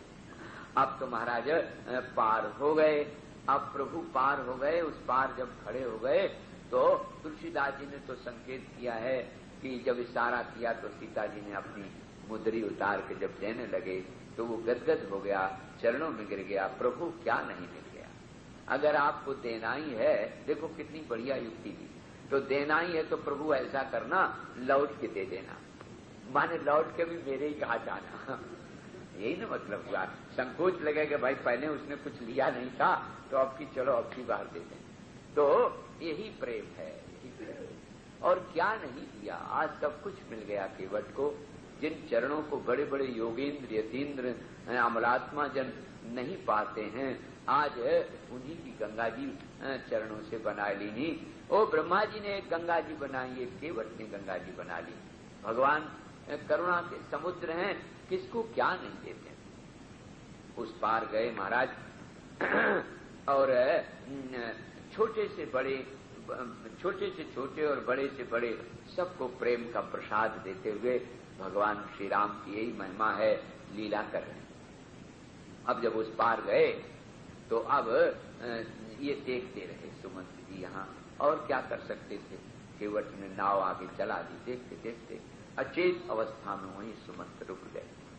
बड़े कुछ होश हवास नहीं था, और जब उस पार गए तो उन्हें सब व्यवस्था की, आगे चले तो जमुना जी का जल नीला है, और जब आप उस पार जाते हैं तो इसके बीच में भरद्वाज जी का आश्रम पड़ता है, आप लोगों ने देखा भी होगा। तो भरद्वाज जी के आश्रम में भगवान पहुंचे। भरद्वाज जी ने बड़ा सुंदर स्वागत किया, अतिथि सत्कार, लेकिन भगवान को तो कुछ लेना ही नहीं था। अब उन्होंने तपस्वी वेश धारण कर लिया, बरगद के वो दूध से जटाएं बना ली और बिल्कुल दिव्य रूप तपस्वी वेश धारण कर लिया। भरद्वाज जी के नारायण चरणों में प्रणाम किया। देखो ऋषियों मुनियों के लिए कितना हृदय में आदर भाव है, भरद्वाज जी के प्रति आदर भाव है, निषाद और केवट के लिए प्रेम और स्नेह भाव है। यही उनकी महाराज महिमा है, यही उनकी कहिए लीला है। वो तो करुणा के भंडार, दया के आधार है। तो फिर उनसे पूछा कि महाराज अब ऐसा करें कि ये सब कथा तो बता दी, अब हम कहाँ विश्राम करें। कुछ दिन के लिए हमको विश्राम चाहिए, और वो विश्राम स्थान भी ऐसा हो जहाँ जानकी जी के अनुकूल पड़े। हमारे साथ जनक नंदिनी जानकी है, तो उन्होंने कहा इतः 10 क्रोश पर्यंतम गिरी, एक यहाँ से 10 कोस की दूरी पर एक गिरी चित्रकूट नाम का है। तो यहाँ जो 10 कोस शब्द का प्रयोग आया है, इसको 3 बार कर देते हैं। 10 10 10 10 एक से इससे व्याकरण से लोप हो जाएगा, तो माने 30। तो अब लोग वहां अर्थ लगाते हैं कि भाई भरद्वाज के आश्रम से 30 कोस चित्रकूट है। अब किलोमीटर का तो हिसाब उस समय था नहीं, उस समय के इस समय के कोसों में भी भाई कुछ फर्क हो सकता है, ऐसा उन्होंने संकेत किया। और चित्रकूट की ओर किया तो भरद्वाज जी एक वीणा बना लाए अपना। उनके शिष्यों ने नाव की यहाँ जरूरत नहीं पड़ी, अपना वीणा लिया। पहले तो भगवान ने उसमें स्नान किया और फिर जमुना जी का पूजन किया, उसी श्लोक को कहते सुराघट सहस्रेण मांसुभूतोदने यक्षे त्वाम, हे कालिंदी हम तुम्हारी पूजा करेंगे, हम तुम्हारी आराधना करेंगे देव दुर्लभ पदार्थों से। सुरा एक गाय भी होती है, गायों के कई प्रकार होते हैं, उनमें से हम सैकड़ों गायें आपको यहाँ आपके किनारे आकर के दान में देवेंगी और उनके दूध को आप में चढ़ावेंगी और हम देव दुर्लभ पदार्थों से आपकी पूजा करेंगे। इस प्रकार से जनक जननी जगत जननी जानकी नंदनी जानकी जी ने उनकी कालिंदी की रविनंदनी की खूब प्रेम से पूजा की। और फिर वीणा बनाया गया, जैसे वो लकड़ी का भी बनाते हैं और नहीं बांस का बना लेते हैं, और नहीं तो कई पीपा लेकर के जोड़ के भी बना लेते हैं, उसको वीणा बोलते हैं। उससे भगवान को बड़े प्रेम से पार कर दिया। अब उस पार निकल गए महाराज। तो ये जो कालिंदी है ना, कलिंद्यति इति कलिंदा तस्मात् जाता कालिंदी। इसका अर्थ होता है जो तमाम कलह को, तमाम कष्ट को निवृत्त कर दे, वही तो कालिंदी है। तमाम कष्टों को, तमाम पापों को, तमाम दुरितों को निवृत्त करने वाली ये भगवती कालिंदी है। इसको पार किया तो गंगा जी ज्ञान का स्वरूप है, तो यमुना जी प्रेम का स्वरूप है। और भगवान ज्ञान और प्रेम दोनों को उल्लंघन करके, माने अतिक्रमण करके, ज्ञान में भी असीम है और प्रेम में भी असीम है। छोटों पर भी प्रेम और बड़ों पर भी प्रेम, यही भगवान की भगवत्ता है, यही उनका कारुण्य है, यही उनका सौशील्य है। सो अब महाराज वहां से बढ़ गए, बढ़ते बढ़ते आगे दिव्य वाल्मीकि महाराज के आश्रम में पहुंचे। तो वाल्मीकि का बड़ा ही सुंदर दिव्य आश्रम है और वहां वो जाकर के नमस्कार करते हैं, उनको प्रणाम किया। सब कथा उनको तो मालूम ही है लेकिन फिर भी निवेदन करते हैं। ये भी एक भगवत्ता है, ये भी उनका ऐश्वर्य है। सो और कहने लगे कि भगवान अब तो हमें ऐसा कुछ मार्ग बताइए, ऐसी कोई जगह बताइए, ऐसा स्थान बताइए जहां हम सीता और लक्ष्मण के सहित निवास करें। क्योंकि भरद्वाज जी ने तो बहुत आग्रह किया रहने का, तो उन्होंने कहा कि यहाँ तो पड़ोस में ही अयोध्या है, आए दिन लोग आते रहेंगे और आना जाना बना रहेगा, तो फिर तपस्या का और तापस वेश का जो माँ ने वरदान मांगा है उसकी तो पूर्ति नहीं हो पाएगी। इसलिए अच्छा ये है कि यहाँ से थोड़े दूर चले जाएं। तो वाल्मीकि जी महाराज से ये भी पूछा, तो ये तो भी वाल्मीकि जी ने यहाँ इसलिए नहीं कहा स्थान की चर्चा कि वाल्मीकि तो रचना ही कर रहे हैं, लेकिन और रामायणों में बड़ा सुंदर वर्णन किया है। वाल्मीकि महाराज ने बड़े विस्तार से बताया और बड़ा सुंदर नाम दिया। बोले पश्यन्ति ये सर्वे गुहाशयस्थं त्वां चित घनं सत्यमनन्तमेकं अलेपकं सर्वगतं वरेण्यं तेषां हृदये बससी तया सह। और बोले निरंतराभ्यास दृढ़ीकृतात्मनां त्वत्पाद सेवा परनिष्ठितानां त्वन्नाम कीर्त्या हृत कल्मषाणां सीता समेतस्य तेषां हृदये बससी तया सह सीता समेतस्य गृहं हृदये। नारायण वाल्मीकि महाराज कहते हैं कि देखो प्रभु, पश्यन्ति त्वाम चिद घन स्वरूपम, जो तुमको चिद घन स्वरूप अपने आत्मा रूप में सत्यमेकम अनंतमेकम, सत्य अनंत और एक अद्वितीय ब्रह्म के स्वरूप में जो आपका चिंतन करते हैं प्रभु, अलेपकं सर्वगतं वरेण्यं, ये वरेण्य वही गायत्री वाला है नारायण। तो वो सबसे श्रेष्ठ है, आप वरेण्य हैं, अलेप हैं, आपका किसी के साथ संग नहीं। असंगो यम पुरुषा, वेद प्रतिपाद्य परमात्मा है आप। सो आप बसें कहाँ? बोले जो इस प्रकार से जो चिंतन करते हैं। तो ये तो हो गया देखो निर्गुण निर्विकार निरीह अपरिच्छिन्न सतचित आनंद स्वरूप घन परमात्मा ब्रह्म का।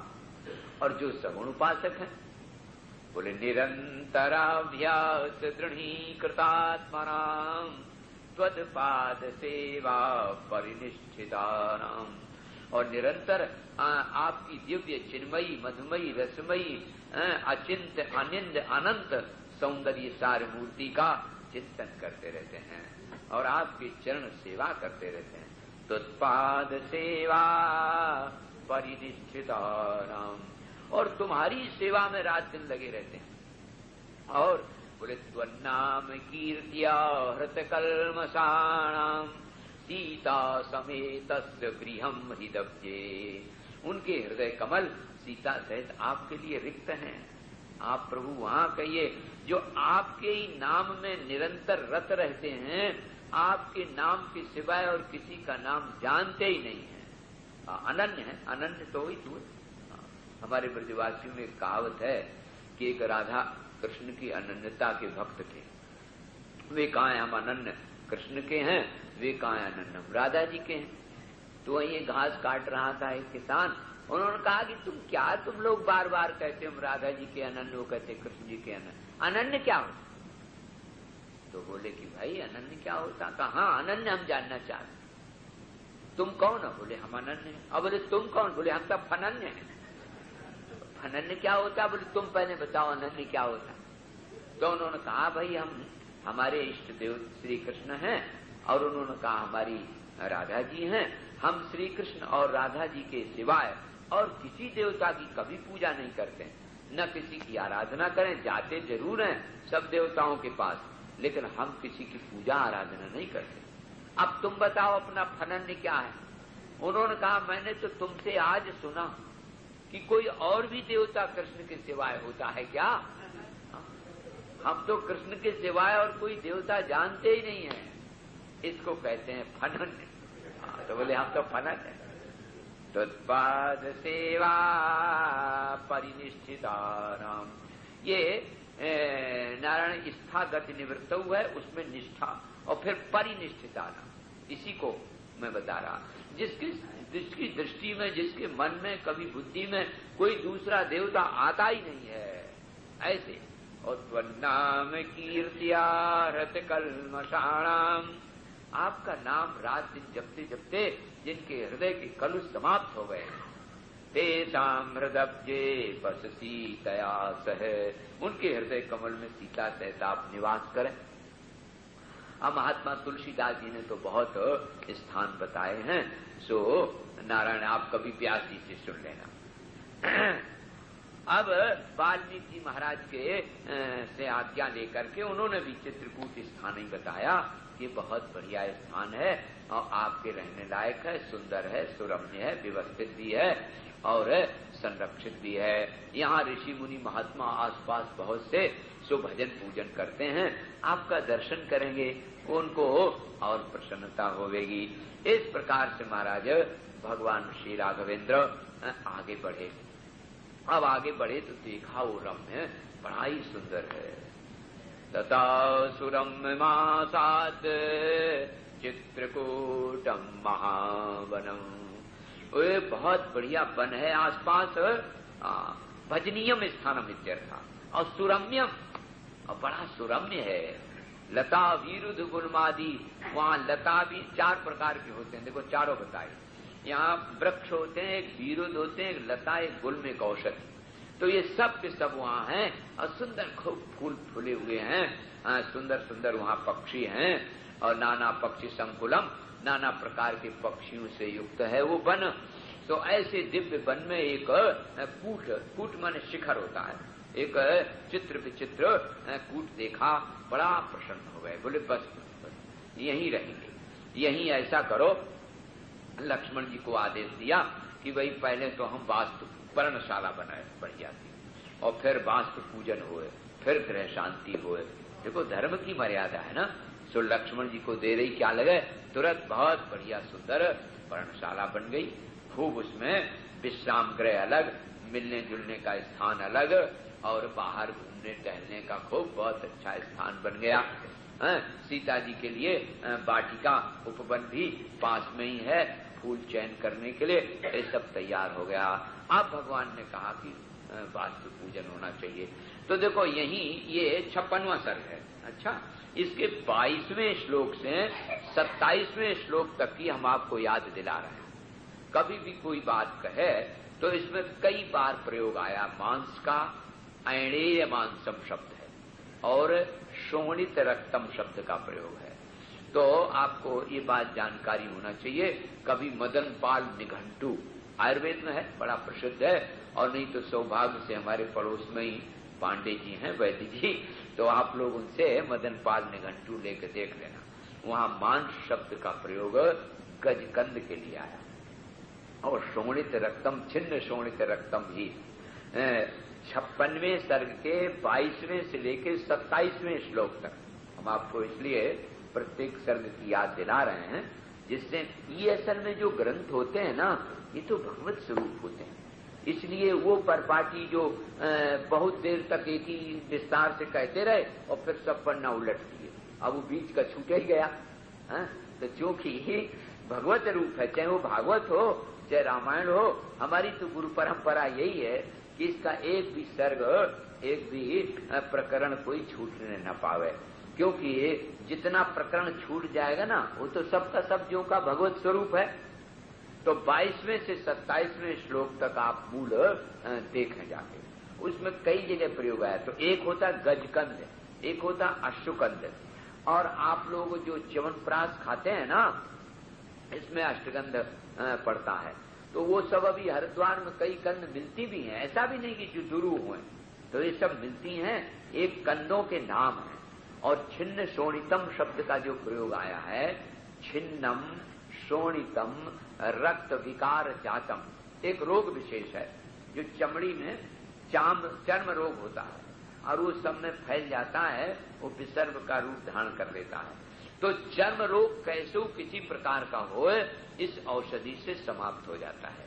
और गजकंद और अश्वकंद ऐसी चीजें हैं दोनों, जिनके द्वारा भूख शांत हो जाती है और पुष्टि भी रहती,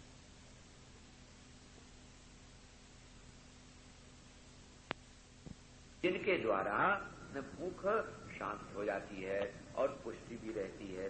तो अगर मान लीजिए भगवान श्री राम मांस का और मृग का और ये खून तनी भरी, ये अगर उनका अर्थ होता तो भगवान तो स्वयं अपने मुख से ही कहते हैं, धर्ममेवा चरिष्यामा फल मूलाशना वयम।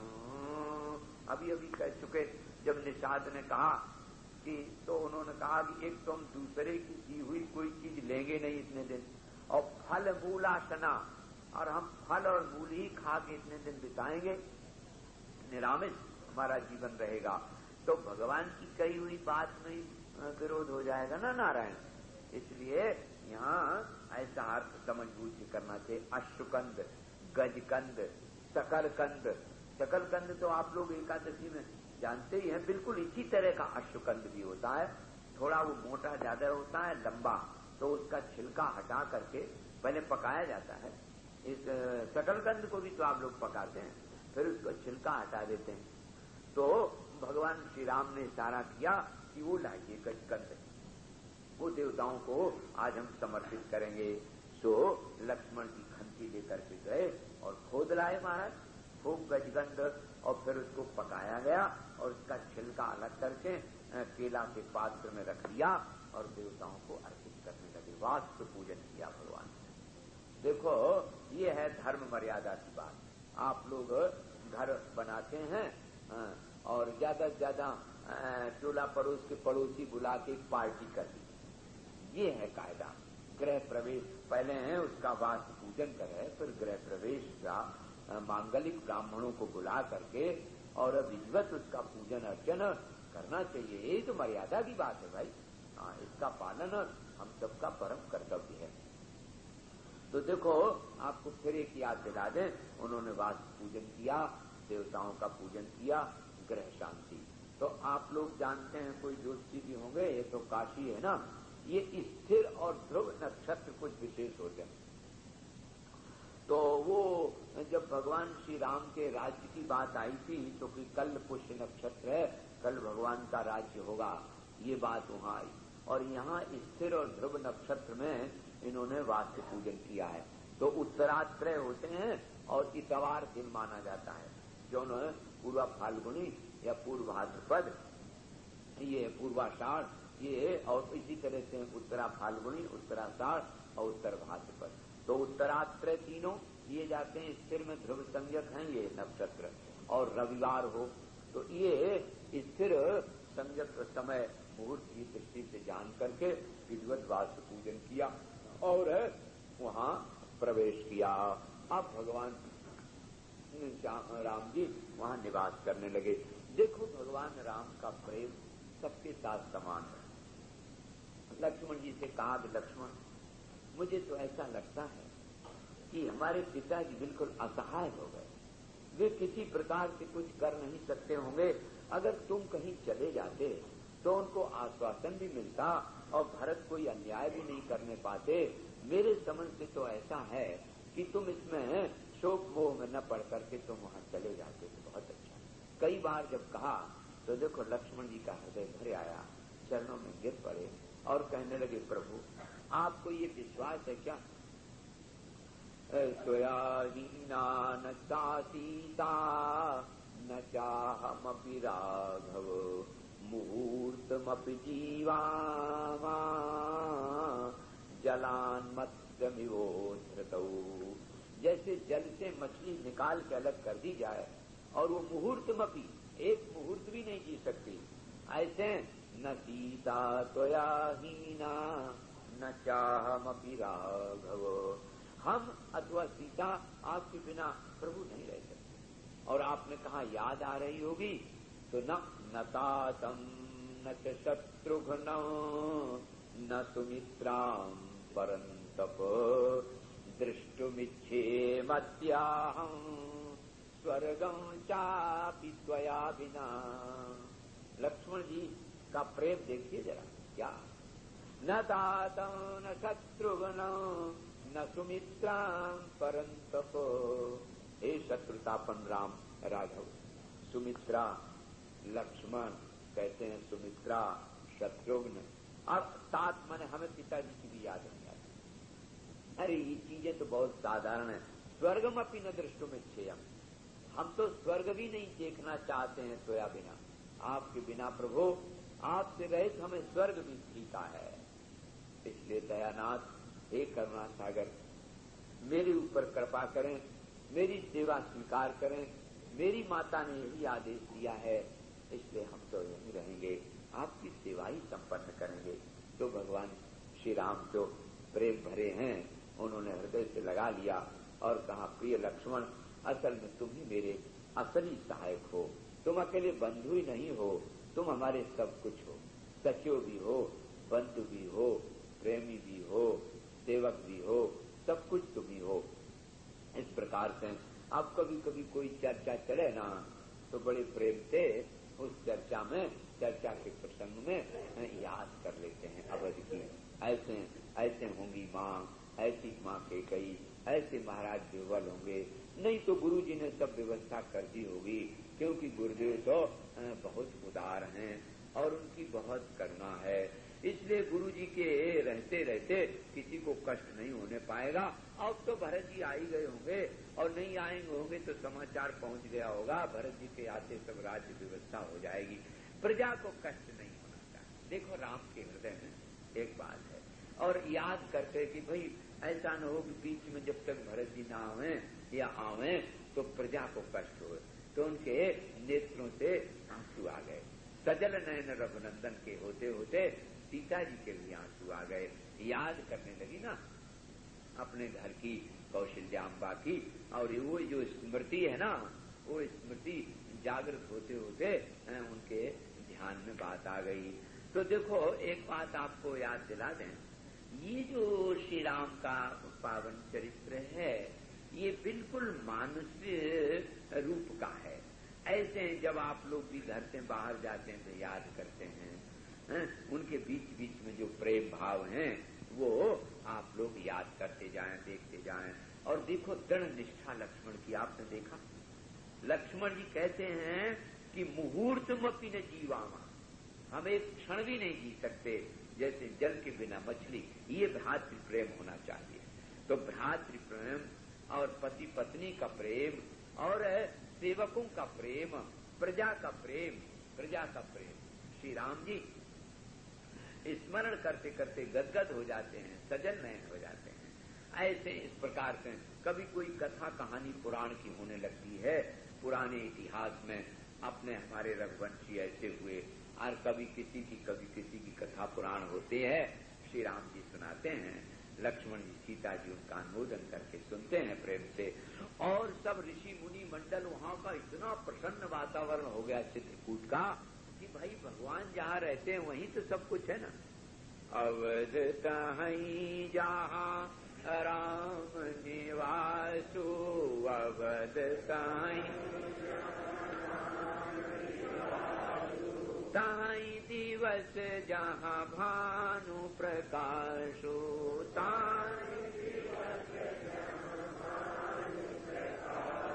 सचमुच में वही दिन है जहाँ सूर्य है, वही अवध है जहाँ राम। आज चित्रकूट में भगवान रह रहे हैं। कहते तो लोग एक हैं, चित्रकूट में रम रहे, रही मन अवध नरेश, और जब जाप विपदा पड़े तो आवे यही देश। ये तो भाई कोल भीलों का स्थान है, सो भगवान तो यहाँ विश्राम कर रहे हैं। और अब आइए जरा इधर की बात सुन लें। इसमें आप 2 मिनट का थोड़ा कीर्तन कर लें। कौन कराएगा? लो भाई कीर्तन करा दो 2 मिनट का। मैं आता हूँ। जागा ज्यादा जागा न गिरो, और थोड़े बढ़ जाओ, डरो नहीं, बढ़ जाओ, मिल मिल के बैठ जाओ।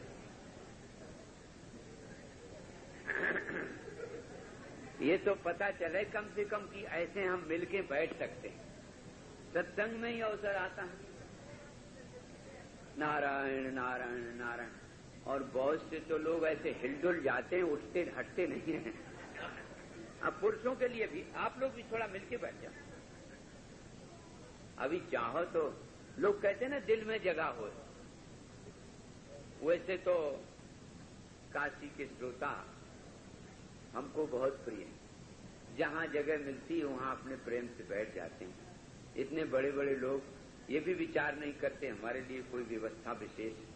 तो कथा की यही महिमा होती है। आप सब लोग आदरणीय हैं। हम तो कई बार आपसे निवेदन कर चुके कि एक वक्ता में बैठ के बोलने लगता है और सुनने वालों में सुनने लगता है, 2 नहीं होते। बोलने वही एक बोल रहा है और वही अनेक में सुन रहा है।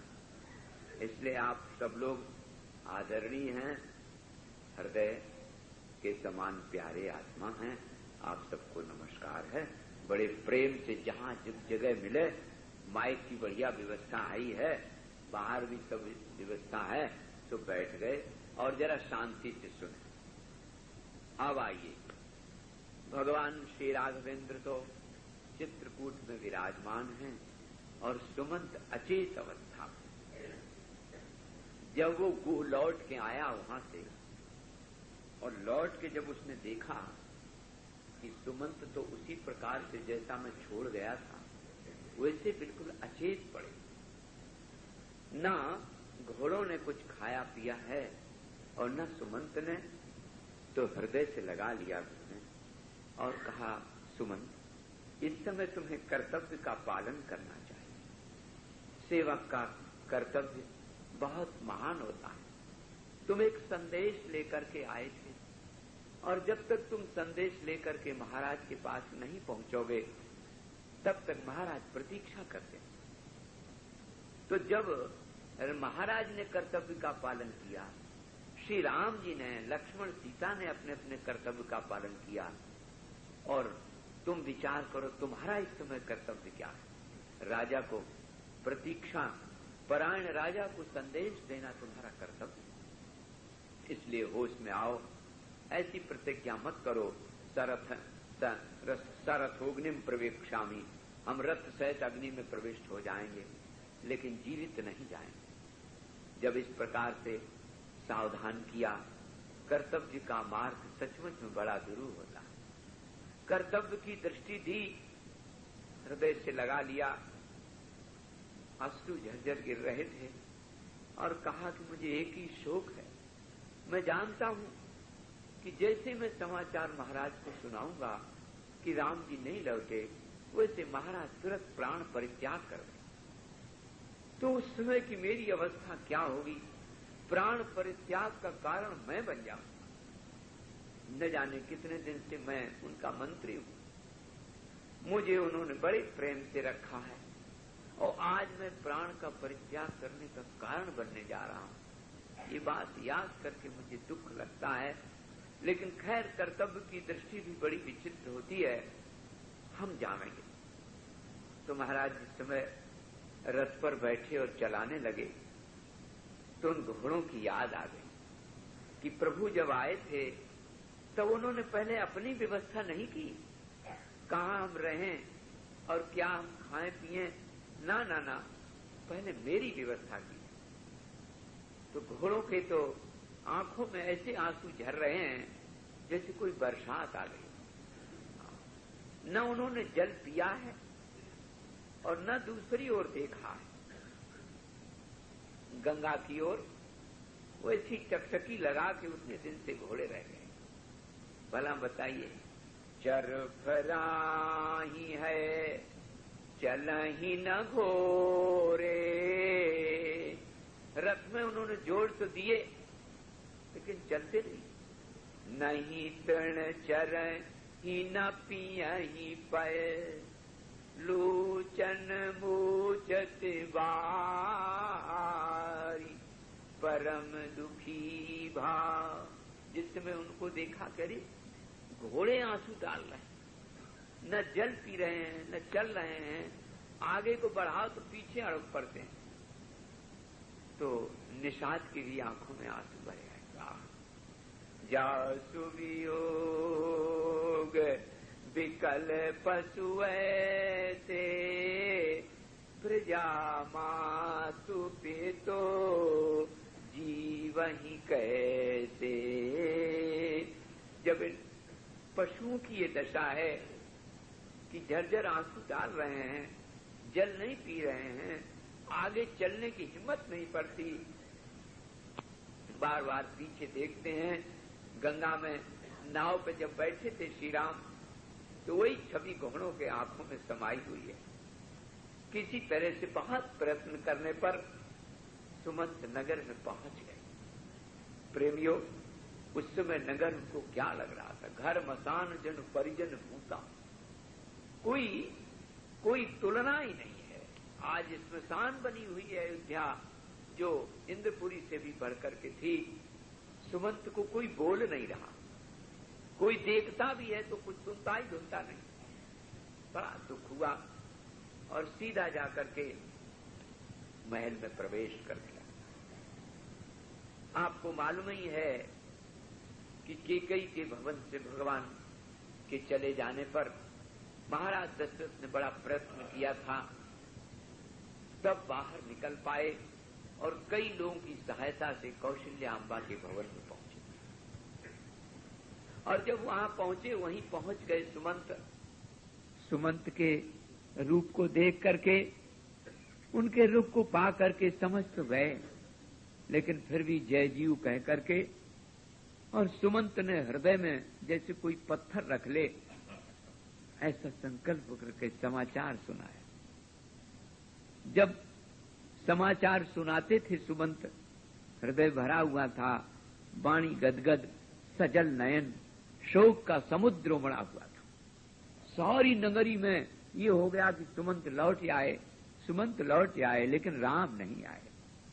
नराश्च नार्यश्च समेत संगसो, विगर्हमाणा भरतस्य मातरम। माता, भरत की माता का सब कोई निंदा कर करके आख्यान सुना रहा है कि अरे राम राम, देखो तो कैसी मां बन गई हमारे जन जन के प्यारे हृदय के राम, और ये वनवास को निकाल दिए। अब देखो सुमंत भी लौट आए, रथ खाली आया है, ये देख करके तो नगर वासियों का प्रेम उमड़ पड़ा और आज अयोध्या में शोक का सागर लहराने लगा। अद्भुत स्थिति हो गई, जहां जो दिखाई देता है वो सब रो रहा। जय जीव कह के सिर नवाया। सुमंत ने कथा सुनाई। पहले उन्होंने बताई कि चलते समय नगर की व्यथा कैसी थी, ब्राह्मणों को कैसे दान दिया, उनसे आशीर्वाद लिया और गुरुचरणों को सब सौंप के आपका भार। राजा राम रथ पर बैठे और तमसा के किनारे पहुंचे। बहुत लोग लगे थे, बहुत समझाने पर भी जब नहीं लौटे तो उन्होंने विश्राम किया वहां पहले दिन। सब लोग सो गए। मेरे को आदेश दिया कि सोते हुए इन सबको छोड़ देना। तो उन सबको सोते हुए छोड़ दिया और रथ आगे बढ़ गया और आगे बढ़कर के गंगा के तट पर पहुंचे। गोह ने बड़ा भारी स्वागत किया। राजन, मैं वो सब देखता ही बना रहा और जिंदा बना रहा, क्योंकि मेरे राम साथ में थे। और फिर वहां इसके पश्चात उन्होंने अपनी जटाएं बना ली, तपस्वी वेश धारण कर लिया और फिर नाव पे बैठ गए। राजन, मैं क्या बताऊं, नाव पे बैठने के पहले ही उन्होंने मुझे आदेश दिया। और कर्तव्य की दृष्टि ऐसी पैनी होती है कि मैं अपने को यद्यपि संभाल नहीं सकता था, और मैंने प्रतिज्ञा की थी कि रथ सहित अग्नि में मैं प्रविष्ट हो जाऊंगा, घर लौट के नहीं जाऊंगा। लेकिन उन्होंने कहा, ये मेरा आदेश है सुमंत, पुनरे ही, फिर तुम लौट जाओ, भवचा प्रमत्ता, और प्रमाद न कर करके शीघ्र ही वहां जाओ और महाराज को हमारा संदेश सुना दो। श्री राम ने आपको जो संदेश दिया है प्रभु, मैं क्या बताऊं राम के शील की बात। उन्होंने कहा, बार बार यही याद दिलाई कि पिताजी को कष्ट न होने पाए। मैं बड़ा प्रसन्न हूं, मैं बड़ा प्रसन्न हूं। मेरी प्रसन्न मुद्रा का वर्णन करना। और जब मैंने सीता जी के प्रति आग्रह किया कि आप नहीं लौट रहे हैं तो सीता ही की लौट पड़े, तो सीता जी तो नारायण सभी सासों को प्रणाम करके कहने लगी कि मुझे राजमहल उतना सुख नहीं देगा जितना प्रभु के पावन चरणों के सानिध्य सुख देगा, इसलिए हमें यही अच्छा है। मैं यहीं रह करके इनके साथ सुखी रह सकूंगी। मेरे अपराध, मेरे से कोई भूल कभी हो गई हो तो माताएं हमें क्षमा करें। सास हमारी से कह देना मैं आनंद में हूं। ऐसे कह करके जानकी जी चुप रही। बीच में जरूर लक्ष्मण जी कुछ बोले, लेकिन श्री राम ने उनको रोक दिया और हमसे कहा नहीं है कि आदेश दिया है कि लक्ष्मण जी की बात महाराज को मत सुनाना। इसलिए प्रभु उन्होंने जो कुछ कहा उसे मैं आदेश के अनुसार सुना नहीं सकता, लेकिन इतनी बात जरूर है कि जब नाव पर वो बैठ गए तो मैं उधर की ओर दृष्टि लगाए रहा और फिर भी मैं जिंदा रहकर आपके पास तक आ गया। कर्तव्य दृष्टि कहिए या मेरा दुर्भाग्य कहिए, आज मैं आपके समक्ष उपस्थित हूं राजन। ऐसा कहते कहते महाराज इतने बेहोश और अचेत हो गए कि वो संभाल नहीं सके। सुमंत ने और महारानी ने थोड़ा हाथ लगाया, थोड़े उठे। उनके आंखों में इतने आंसू भरे हुए थे कि सुमंत को ठीक से देख भी नहीं सके। हा राघव महाबाहो ममायास विनाशिनो, हे पित्र प्रिय हे राम क्वयासि रघुनंदनो। हे रघुनंदन, चलते समय मैंने कहा था कि मुझे बांध लो और तुम यदि राज्य यहां करोगे तो मेरे प्राण बच जाएंगे। अब मेरे प्राण रह नहीं सकते, बेहल हो गए, अचेत अवस्था में हो गए। सुमंत भी कुछ कह नहीं सके, वापस गए। मां कौशल्या समझाने लगी और समझाते समझाते स्वयं कौशल्या भी बेहल होकर के रोने लगी। अब सब की सब जितना वो अयोध्या नगर आज रो रहा है। अंतपुर की अर्ध सप्त शतास तत्र ताम तदा ताम्रलोचना 350 वो देवियां वो सब रो रही। ऐसा विषाद। नराश्च नार्यश्च समेत संगसः। ऐसा कहीं अयोध्या में कोई एक जीव जंतु भी नहीं है, पशु पक्षी भी नहीं है जो राम के वियोग में रो न रहा हो, क्योंकि सचमुच में वही भाग्य है, वही घड़ी है जिस घड़ी में राम की याद आवे। स्मृति जगह, स्मृति जगह। महाराज दशरथ जी से जब कौशल्या अम्बा कहने लगी कि ठीक है, तुम क्यों रो रहे हो, अब तुम प्रसन्न हो, तुम्हारी महारानी केकई प्रसन्न हो, और मुझे तो एक ही कृपा करो कि जहां मेरे राम हैं वहां मुझे भेज दो, या मेरे किसी तरह से प्राण चले जाएं तभी हमें सुख मिलेगा, अब तुम सुखी रहो। महाराज दशरथ जब इस प्रकार से उनकी बात सुनी, सुमित्रा अम्बा समझाने लगी कि वे तो स्वयं दुखी हैं, तुम्हें ऐसा बहन नहीं कहना चाहिए। कौशल्या ने कहा कि मैं इस समय इतनी दुखी हूं, मां का वात्सल्य बड़ा विलक्षण होता है, इसलिए मैं अब कुछ कह नहीं सकती। अगर हमने कुछ अपराध किया है, कुछ कहा है कठोर वचन, तो आप क्षमा करें, लेकिन सचमुच में मेरी चेतना इस समय जागृत नहीं है, इसलिए मेरे मुंह से कुछ निकल गया होगा। बहुत विह्वल हुए महाराज दशरथ। उनकी विह्वलता का शब्द विचारे क्या वर्णन कर सके।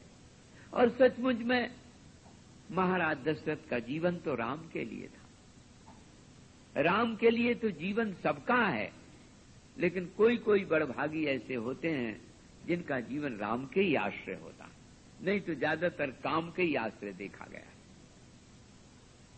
अब जब बेहोलता बहुत बढ़ गई, बेहोशी आ गई, बार बार जल डालती हैं मां कौशल्या, बार बार उनको होश दिलाती हैं, सत्य और धर्म की निष्ठा की याद दिलाती हैं कि तुमने तो सत्य और धर्म की निष्ठा का पालन किया है राजन, फिर कोई ऐसा अवसर आएगा जब वो लौट के आएंगे तो हम लोग फिर आनंदित होंगे।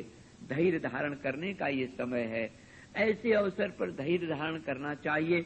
असल में मर जाना कोई बड़ी बात नहीं है, वो तो बहुत साधारण है। वियोग में और प्रतीक्षा में जीवित रहना बहुत कठिन है, इसलिए धैर्य ही इस समय सब कुछ है, उसी का पालन करो राजन। लेकिन महाराज की कुछ समझ में बात नहीं आई, और उसी समय में उन्हें एक याद आ गई। तापस अंध शाप सुधियाई, उसी समय उन्हें एक आख्यान याद आ गया। कहा, महारानी, कभी कभी गुण भी दोष बन जाता है। हमें शब्द वेदी विद्या धनुर्वेद की अच्छी तरह से अभ्यस्त है, और उसी विद्या ने हमें एक दिन धोखा दे दिया। एक दिन की बात है कि दो अंधे, शायद उसके माता पिता और पुत्र बहंगी में लाद के संपूर्ण तीर्थ यात्रा कराते हुए श्री अवध धाम में आए। और जब वो अवध धाम में आए तो सरयू के तट पर बहंगी रख दी। उनके माता पिता ने कहा, बेटा जल प्यास लगी, मुझे जल ला दो। उनको वहीं रख दिया तट पर, और घट लेकर के जब वो बालक गया और सरयू में जैसे ही घड़ा डुबवाया तो उसमें आवाज हुई, और घट के डुबाने से, जल के भरने से जो शब्द हुआ वो मुझे ऐसा लगा कोई हिंसक जीव जल पी रहा है। तो हिंसक जीव से रक्षा करना तो राजा का कर्तव्य होता है। कोई अयोध्या का आएगा, जल पिएगा तो हिंसक जीव उसको खा लेगा। रक्षा करने का कर्तव्य मेरे हृदय में आगे बढ़ गया, और मैं विवेक शून्य हो गया। मैं जहां था वहीं से शब्द वेदी बाण चला दिया, और वो बाण उस बालक के हृदय में लग गया जाकर के। और जब वो गिरने लगा तो उन्होंने कहा कि हाँ मेरे माँ, हाँ मेरे पिता, हाँ मेरे माँ, हाँ मेरे पिता। तो मैं दौड़ के गया वहां, और जैसे ही मैं वहां गया तो मेरा बाण अचूक, उससे भला बालक क्या बच सकता था। उसने एक ही बात कही कि जो कोई तुम हो, मुझ निरपराधी को तुमने मारा है। मैंने कहा, मैं यहां का राजा दशरथ हूं, भूल से ऐसा अपराध हो गया, मैंने जाना नहीं।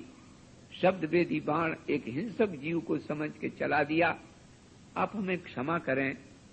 मुझे हत्या का दोष न लगे, ऐसा कोई उपाय बताएं। उसने कहा, आप घबराओ नहीं, मैं ब्राह्मण नहीं हूं, मैं ब्राह्मण नहीं हूं, मैं तो वैश्य पुत्र हूं, तुम्हें ब्रह्म हत्या नहीं लगेगी। लेकिन यदि तुम कुछ करना ही चाहते हो तो मेरी एक बात करो, मेरे प्राण जाने के पहले मेरे माता पिता प्यासे, उन्हें जल पिला दो, क्योंकि उनकी आज्ञा है बेटा पानी पिला दो। तो माता पिता की आज्ञा पालन करने के पहले अगर हमारे प्राण चले जाएंगे तो अपराधी हो जाऊंगा।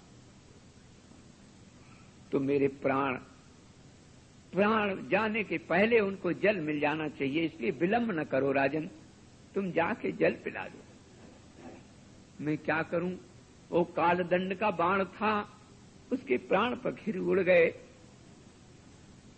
और मैं वहीं उस घड़ा को भर करके और चल दिया। घट भर के जब मैं चला, बहुत धीरे धीरे कदम रख रहा था और वे दोनों माता पिता, बेटा इतनी देर हो गई नहीं आए, इतनी देर हो गई बेटा नहीं आए, तुम तो कभी विलंब नहीं करते थे, मेरे प्राणाधार, इस तरह से कह रहे थे। मैं धीरे से जब गया और मैंने विचार किया, यदि बोलेंगे तो पहचान जाएंगे, बिना ही बोले काम चल जाए तो अच्छा है। मैंने हाथ के सहारे से उनको घट दिया, लेकिन वो लोग बड़े चतुर थे। उन्होंने कहा कि अरे बोलते क्यों नहीं बेटा श्रवण, और उन्होंने झट से जैसे मेरे बाहों का स्पर्श किया, उसमें राज चिन्ह देखे तो चौंक गए और बिगड़ कर बोले नाराज होकर के, अरे तू कौन नराधम, तुम मेरे पुत्र नहीं हो क्या? मेरे बेटे को मार आए हो क्या? तुम कौन हो? अब ये शब्द मेरे हृदय में बाण के समान चुभ रहे थे, मैं कुछ बोल नहीं सका। मैंने गिड़गिड़ाते हुए विनम्र भाव से कहा कि मैं यहाँ का राजा दशरथ हूं और मैं ही अपराधी हूं, मेरे भूल से मैंने अपनी कथा व्यथा सुनाई, मेरे भूल से तुम्हारा पुत्र मारा गया। उसने कहा है कि मेरे प्राण जाने के पहले मेरे माता पिता को जल मिल जाना चाहिए, क्योंकि माता पिता का आदेश है जल लाने का, और यदि प्राण जाने के पहले तक जल नहीं मिलेगा तो मैं अपराधी हो जाऊंगा। इस बात को सुनकर के मैं ये जल लेकर के आया हूं, आप इसको स्वीकार करें, मेरी राजधानी में चलें, मैं आपको अपने माता पिता की तरह आदर से रखूंगा, कोई आपको कष्ट असुविधा नहीं होगी। हे महारानी, मैंने सब तरह से उनको समझाया, लेकिन पुत्र वात्सल्य से भरे उन तपस्वियों ने कुछ सुना नहीं और कहा कि अरे नीच, तुमने निरपराधी मेरे पुत्र को मार दिया। वो मेरा पुत्र नहीं था, वो तो अंधों का सहारा था। मुझे उसने तीर्थ कराए कंधे पर लाद के, और तुमने उसको जो मार दिया, ये अपराध है। बस मैं भी अब प्राणों को रख नहीं सकता, मेरे प्राणों का सहारा चला गया, पुत्र के वियोग में मैं मरूंगा, इसमें कोई संदेह नहीं। लेकिन तुम जो कोई हो, तुमने ये अपराध किया है, इसलिए त्वम तु राजन पुत्र शोकेन राजन कालम गमिष्यसि। इतना उन्होंने कहा कि राजन, तुम भी पुत्र शोक से, त्वम तु पुत्र शोकेन राजन कालम गमिष्यसि। जिस समय जैसे मैं असहाय हूं, मेरा आसपास कोई नहीं है, ऐसे तुम्हारे भी प्राणों की रक्षा करने वाला उस समय कोई नहीं होगा, और पुत्र के शोक में तड़प करके तुम मारे जाओगे। बस इतना कहा और उन दोनों ने तुरंत प्राण छोड़ दिए। मैंने उनका संस्कार कराया और विधि से यहां आया। हे महारानी, वो समय अब आ गया। एवं ही विलपन सदीन नाथ, ऐसा दीन होकर के जोर शोर से महाराज विलाप करने लगे। और वो विलाप कैसा था? विलक्षण विलाप था। क्यों? बोले प्रियस्य पुत्रस्य विवासनातुरः, अपने प्यारे बेटा के विवासन से, विप्रयोग से वो पीड़ा असह्य हो गई। और उधर वो शाप की बात भी याद आ गई। फिर जोर जोर से कहने लगे, हा राघव महाबाहो ममायास विनाशन, हे मेरे कष्ट को दूर करने वाले, हे राघव, हे विशाल बाहो, हे पित्र प्रिय, हे पित्र, हे पिता के प्यारे राम, क्वायासी कहाँ गए, कहाँ गए? और इतनी देर तक प्राणों को क्यों नहीं बुला रहे हो? गतेर्धरात्रे भृश दुःख पीडित तदा जहौ प्राण मुदार दर्शनः। महर्षि कहते हैं, गतेर्धरात्रे भृश दुःख पीडित तदा जहौ प्राण मुदार दर्शनः। उदार दर्शनः शब्द का प्रयोग किया। भगवान के वियोग में प्राण जाएं, इससे बढ़कर के और उदार दर्शन क्या होगा? उन्होंने ठीक अर्धरात्रि के समय में प्राण छोड़ दिए। विलाप करते हुए राम राघव राम राघव राम राघव राम राघव कहते हुए प्राणों का जैसी परित्याग कर दिया। तदा नगर्याम नरदेव संक्षये बभूवरार्ता न च शर्मले भिरे। महाराज दशरथ के तो प्राण गए, लेकिन सारी नगरी में मानो शोक का समुद्र उफान में ज्वार भाटा आ गया। हाहाकार होने लगा। इतनी रानियां स्त्रिया समस्ता रुरुदुस्वरम पुरम तदासीत पुनरेव संकुलम। श्री राम जी के जाने पर थोड़ा थोड़ा लोग कुछ कुछ रुके थे, लेकिन पुनरेव संकुलम, महाराज के चले जाने पर फिर उसी प्रकार सा शोक छा गया।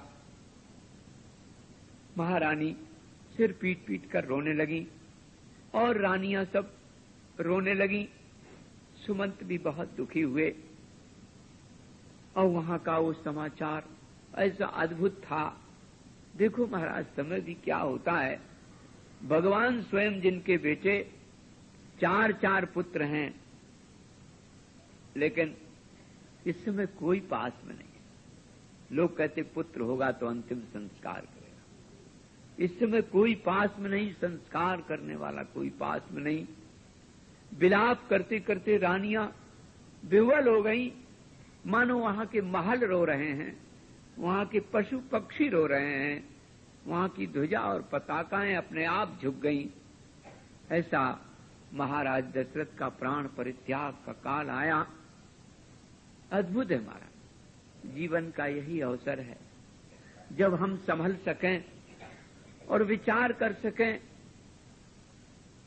कि मानव जीवन की परिस्थितियां विलक्षण होती, कब कैसी क्या घड़ी आ जाए कोई समझ नहीं सकता। ऐसी घड़ी, ऐसा अवसर जहां एक दिन बहुत हर्ष है, वहीं एक दिन बहुत शोक भी हो सकता है। आज अयोध्या नगरी रो रही। बभूवरार्ता न च शर्मले भिरे। और एक दो नहीं, नराश्च नार्यश्च, नर नारी आबाल वृद्ध सब के सब शोक के समुद्र में डूबे हुए हैं। आज कई ऐसा अद्भुत है। यूं तो वाल्मीकि जी की जो रामायण है वो करुण रस परिपूर्ण है ही। पुट पाक प्रतीकाशः रामस्य करुणो रसः। ये तो करुणा ही है आदि से अंत तक, लेकिन ये तो अद्भुत करुण रस का सागर है। आज यहीं विश्राम लेते हैं। कथा तो थोड़ी और हो सकती थी, लेकिन अब हो नहीं पा रही, इसलिए यहीं आरती होगी। और कल भरत जी के लिए संदेश, वहां से वापस भरत जी आवेंगे, संस्कार होगा और भरत जी चित्रकूट के लिए प्रस्थान करेंगे। ये कथा आपके समक्ष आवेगी। बोलो राघवेंद्र सरकार की जय। यश की